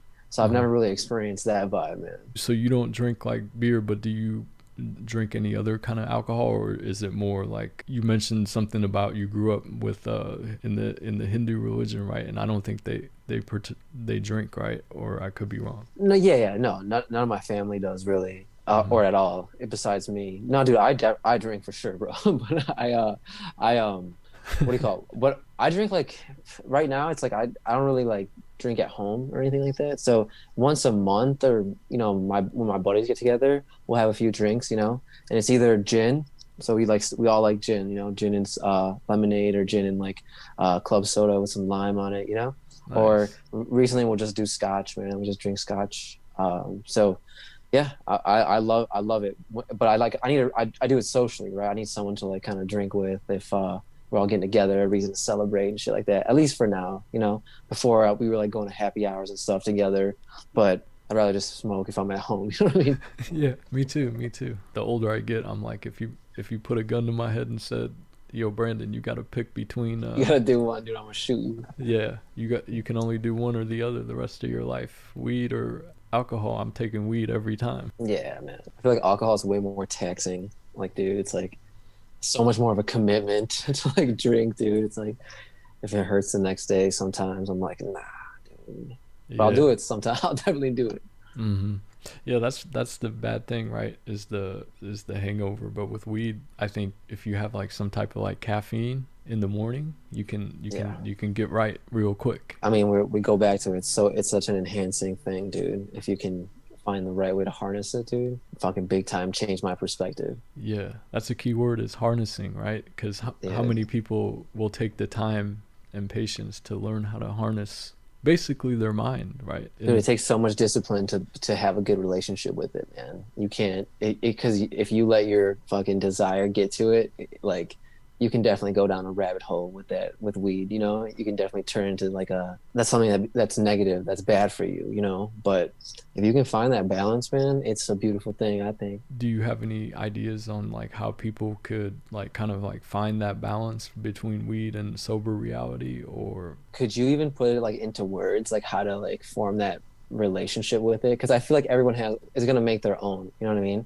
And you have to be like, you have to define productivity for yourself, and you have to define like recreational time for yourself, and you have to, like, you know, just really sort your personality out. But everyone does that differently, you know. And working like weed in there is going to be different for everyone, I think, you know what I'm saying? Like, and making it a better thing, it's like, it's going to be everyone's journey, bro. But like, I encourage people to like make a good relationship with it. I respect that, and you're absolutely right. I think everybody's journey is going to be different, right? Because not everybody wants the same thing in life. Yeah, man. I feel like a lot of it's about too, like, you got to be really conscious of the activities that you're doing, you know what I'm saying? So like, for example, if like, what am I doing? Like, if I review my activities throughout the day, right? I go over what I did, and like, let's say I smoked and watched TV for like 5 hours or some shit like that, right? It's like, well, when you review your log of activities, like, dude, when smoking and this, like, what goes together with it, right? So then take out like the eating munchies and the fucking whatever's that's a vice, you know what I mean? Yeah. Put into like, dude, like, I'll smoke and go for a walk. You know what I mean? So I'm walking for like 2-3 hours, and I'm thinking about things. I'm going through different thoughts. You know what I'm saying? Like turn it into something good, and then it'll really like act as a springboard for you. You know what I'm saying? It'll like make everything better. So I don't know. I'm fucking getting on my soapbox again. I think, but it comes down to like finding like things to focus on that you enjoy doing, right? And then Sure. like you said, weed will just kind of enhance that feeling. But having that idea or thought of what we think is important, and everybody has to find that. It's hard, right? If we're not told, or we look to other people for that instead of looking inside ourselves for what makes us happy, like on the day-to-day. Everyone's got to carve their own niche, dude. Do you ever think about like what that is for you? Sometimes me and my buddy that I was telling you about, that when I hang out with on Fridays, dude, like we talk about shit like that a lot. And I don't know, you know, at this point in my life, it could change. You know what I mean? When I was like 5-6 years ago, what I was going to leave my legacy as, I really wanted something elaborate, maybe, you know. Now it's kind of like, dude, you know, I just want to be like a good person, dude. I just want to do good things. I want to try out new things. I want to be like not afraid to look stupid, you know, things like that. And like, that's like pretty much all I could hope for. I don't, like, legacy wise, I don't know, you know, I don't know what I'm going to leave behind, but I'm recording some of the things I'm doing, right? Like, you got me on here. Like, I got some of my things that I'm recording. So if I leave a legacy, like based on like my podcast, I guess like what'll be there is some good shit. You know what I mean? I was talking about some things. I was reading some good stuff. So that's all I got, man. But I think about that often. A lot of it is just time management, though, I think, right? Because I think it is good to relax. You know, you have to know how to relax and just sometimes watch some bullshit, right? Not everything has to be serious all the time. Like, you can watch some bullshit, you know. But how much daily time do we invest in the bullshit, right? Dude, I mean, sometimes you gotta just do something just to do it, not for any like reason or any like motive, or not to make money. You know, sometimes just like, dude, just do it just because that's what you want to do, right? Whether it be like, I don't know, talking to somebody new, or just like, you know what I mean? Like, bro, just do it, you know? So I don't know. It's interesting to think about, dude. You gotta have genuine interactions, a lot more, so you can feel like some kind of fulfillment from what you're doing, I think, at least, bro. Yeah. Have you had any like weird like ride sharing stories? Dude, yeah, man. There was one time, bro. This is like weird as fuck. So there's this one time, this guy, I got into the cab and I was going to meet my buddy out at this like rooftop lounge, right? And so I'm going, and the whole time it's like this like kind of this African big burly like black dude, you know, and he's like screaming at someone on the phone. He's like, the credit card company is stealing your money. You know, he's like screaming at someone. So basically what he's saying is like, when you pay with your credit card, they charge you like a fee. So like, why would you not pay with cash? And he's screaming on the phone to someone, right, about that. And I don't know if this was a tactic to scare me or whatever, but the whole time he was screaming, he was yelling like at the top of his voice about how credit cards are bad and shit like that, and they're stealing your money. And the whole time I'm thinking like, dude, either way, I'm paying with my credit card. Like, I don't have any cash. You know what I mean? So the whole time he's like, then he hangs up the phone. He's trying to talk to me. He's like, the credit card companies are stealing your money, and I'm like, yeah, no, dude, for sure. They're like, it's terrible what they're doing.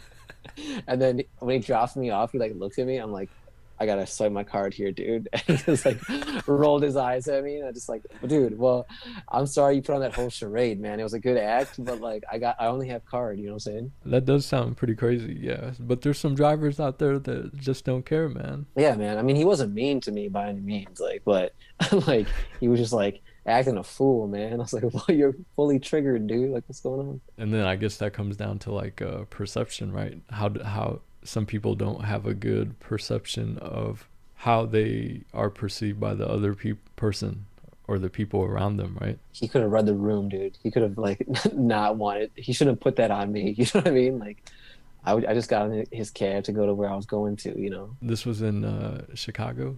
it was in Chicago. Yeah, dude. I'm sure you've had some goofy ones too, dude.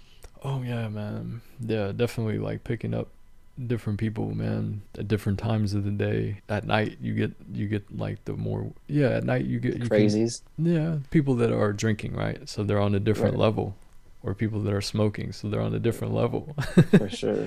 The conversations usually are more fun, but it could get kind of awkward sometimes. You said earlier you kind of follow politics a little bit more. You know, I don't really follow politics, to be honest. I don't really know shit about politics at all.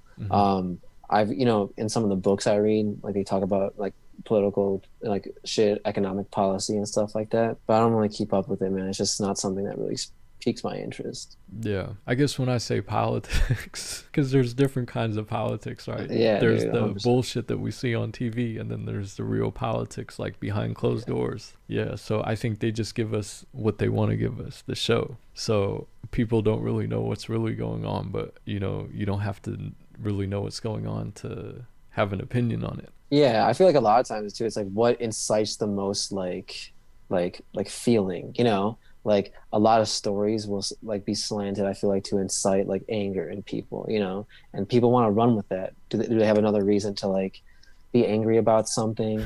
Yeah, I'm gonna run with that shit, you know? So it's interesting. I feel like you always gotta double check facts and sources and things like that, and really like see it if it could be skewed in any way, because like it's really hard to be objective, you know? Yeah, and like you said earlier, like with social media, like I think it's easier for more people to have an opinion, right? Yep. People don't necessarily have to know what they're talking about to have an opinion. So I guess my question to you would be like, do you feel like the government regulating, you know, the internet, Right. do you feel like that's a legitimate thing that has to happen, or do you feel like there should be no regulatory at all on it? I mean, I feel like you know the regulations that are in place right now, like not to like on you can't just like put up some like naked shit on fucking Facebook or something like that. Like I feel like the ones they have out there are fine, but you know there's always gonna be fake news, man. No matter how many regulations they put on it, like people should always like double check their facts, you know, before they say something. And like if you really don't know, just say that you really don't know. Just like, yo, I saw this here, you know, and we'll have like okay, if this is true, then we can talk about it, you know what I mean? But yeah, I feel like people are really quick to be like to rely on like one like shit they heard on Facebook and just kind of make it their foundational principle now, you know?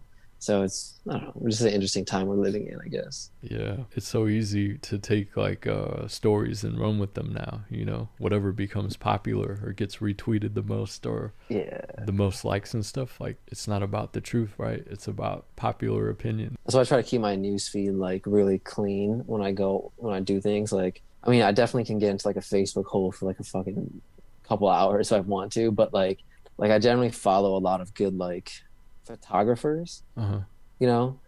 So in my feed, it's always like some nature-esque shit, you know, just like an eagle flying or like a picture of some underwater shit or something like that. Mainly because like that's the type of shit I'm trying to take in right now, or just like, you know, people who are putting out good things, you know.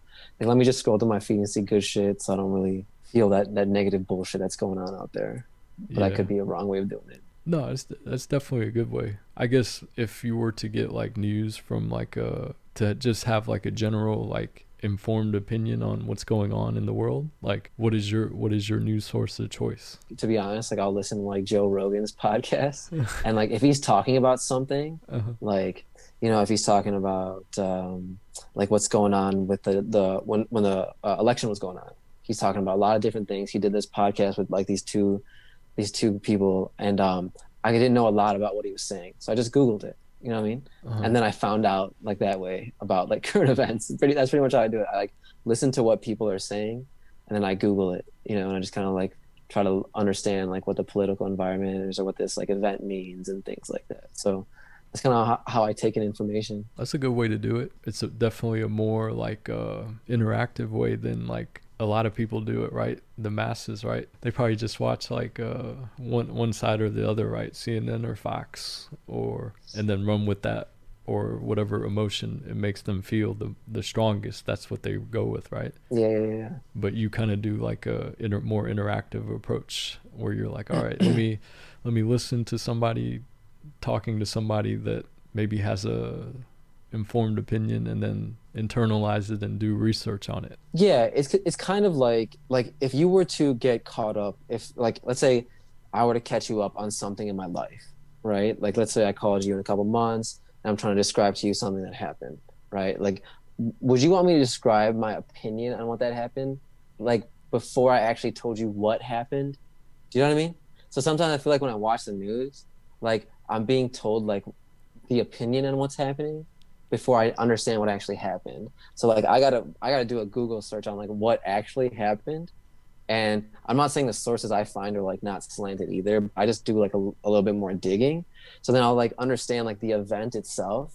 And then maybe I'll understand like, okay, maybe let me hear your opinion, or let me hear your opinion, right? But before I say anything, I would want you to understand the event first, right? That's what I'm trying to say. Do you ever feel like there's like staged events to get emotions like of the masses like feeling a certain way? I mean, dude, maybe. I don't know, dude. That's like some like Born Ultimatum shit, you know what I mean? Like but I probably think like maybe that, but like if anything, I think like over dramatization of things to make things seem worse, I think might be happening for sure. Like be swaying, and like the way things are portrayed might be skewed at times.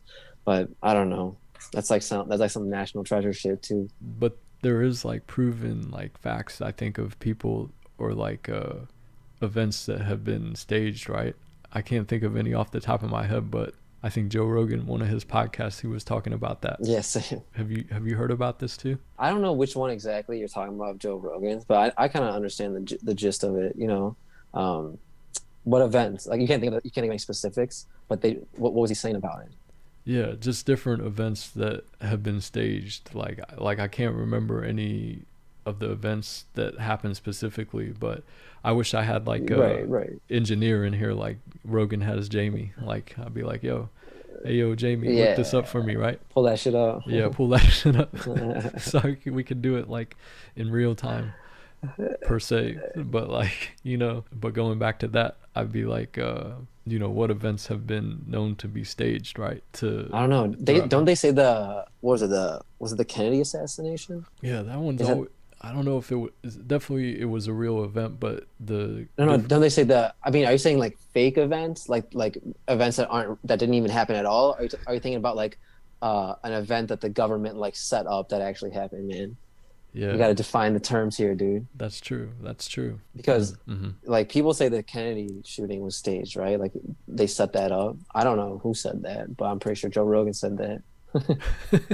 All the things that I've heard Rogan talk about, like the Kennedy thing, is I feel like he's pretty like open still. Yeah. I don't think I've heard him give like a definitive answer as far as like his true feelings, but I think he thinks that there's a lot of different ways it could go. But I think the one thing he does mention is he thinks that bullet, that's the thing he always brings up, because he's like an avid like I guess hunter, right? He always talks about when with the Kennedy assassination, like the bullet, he's like, if you shoot a bullet and it hits your bone this way, it doesn't come out looking like this. He's like, the bullet is going to be definitely like more fragmented, and it's just going to look more mangled.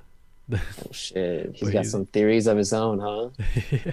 How true that shit is, man. Who knows, Who right? knows, man? That's all some like fucking stone like what is it he always talk about? Like that DMT, some fucking DMT talk that he's like talking about right there, dude. About the Kennedy assassination and shit. I'm listening to that one with Dr. Call Hart right now. You know, the dude who's like wrote that book like what's it called? Drug Use for Adults. Have you Okay. listened to that one? No, I didn't listen to that one. It's good, man. He talks about like he's talking about with Dr. Carl Hart. He's like this 54-year-old dude, and he like talks about how like advised or consulted versions of like drugs can be like okay for people to do or not bad. And it's just like you have to take the stigma down. They talk about like decriminalizing things. So it's another one of those like good ones to listen to, man. I'd recommend it. He moved to Spotify, and I haven't been really listening to like full episodes since the full episodes are on Spotify now. I It's guess a commitment, dude. do you check them out on Spotify, or do you just listen to like more of the clips that come out on YouTube? No, dude, I actually listen to him on Spotify now because the video's out there on Spotify too, actually. So like I got a subscription, so yeah, dude, I don't listen to it all at once. I kind of just do 30-minute increments of it over days, and like sometimes I'll like color or some shit like that, or just like do it while I'm listening to it while I'm walking or something. So I make my way through it like slowly but surely. But Spotify, man, that's where I listen to it. You have to have like a subscription though. Yeah, you gotta have subscription, man, which is kind of like me and my girl have it. Like it's like $14.99 or $15.99 for us two, you know, a month, which is not bad. But you know what I've learned is like, dude, as opposed to like fucking downloading it from somewhere, you know, having it on Spotify is really good. Like the sound quality is way better. The song you'll get is way better. Yeah, I know Rogan, he always promotes that it's free on Spotify, but when he says free, it's only free if you have the subscription to Spotify though, right? Dude, you might be right. I think so. No, I think there is a free subscription of Spotify, and I think on that version there's ads. Maybe, That makes sense. maybe, dude. I could be totally wrong about that. I could be just bullshitting you hard. I'll check it out because I think, you know, I'm on and off with like Spotify, like sometimes having like the premium membership. Like I'll get it sometimes when I get tired of listening to ads, but then sometimes I'll go months like listening to like Apple Music. Nice, dude. And So you got options. yeah, I'll check it out though because I think I have Spotify, but I want to, I guess, test it out and see like if it's really free. The Rogan. Posted, dog. How you feeling? I'm feeling good, man. I'm feeling good. I'm probably ready to eat some though. You know how it goes. I'm hungry as hell, dude.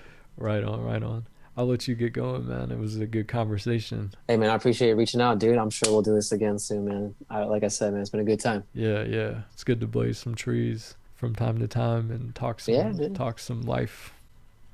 Yeah, dude. We definitely like in a few months or so we'll catch up, dude. We'll see how the journey's been and shit like that, and hopefully we'll be in a better spot. You know what I mean? Yeah. For sure, for sure. Likewise, man. Yeah, man. I look forward to listening to it when it comes out, man. We went through a lot of shit, dude. Yeah. I appreciate you, man. All right, man. All right, Amar. I appreciate your time again, man. Appreciate you taking the time. I know you got things to do as well. So Likewise, man. stay blessed, stay safe, man, and stay positive. Just yeah, not, man. Much just love, not, brother. Just not HIV positive. Hey, I appreciate you, dog. Yeah, man. Again, thanks for having me, brother. We'll do this again soon, all right, man? All right. Take it easy, my friend. Appreciate it. Be safe, brother. Peace. All right. Talk to you soon. Yes, sir. Double OT.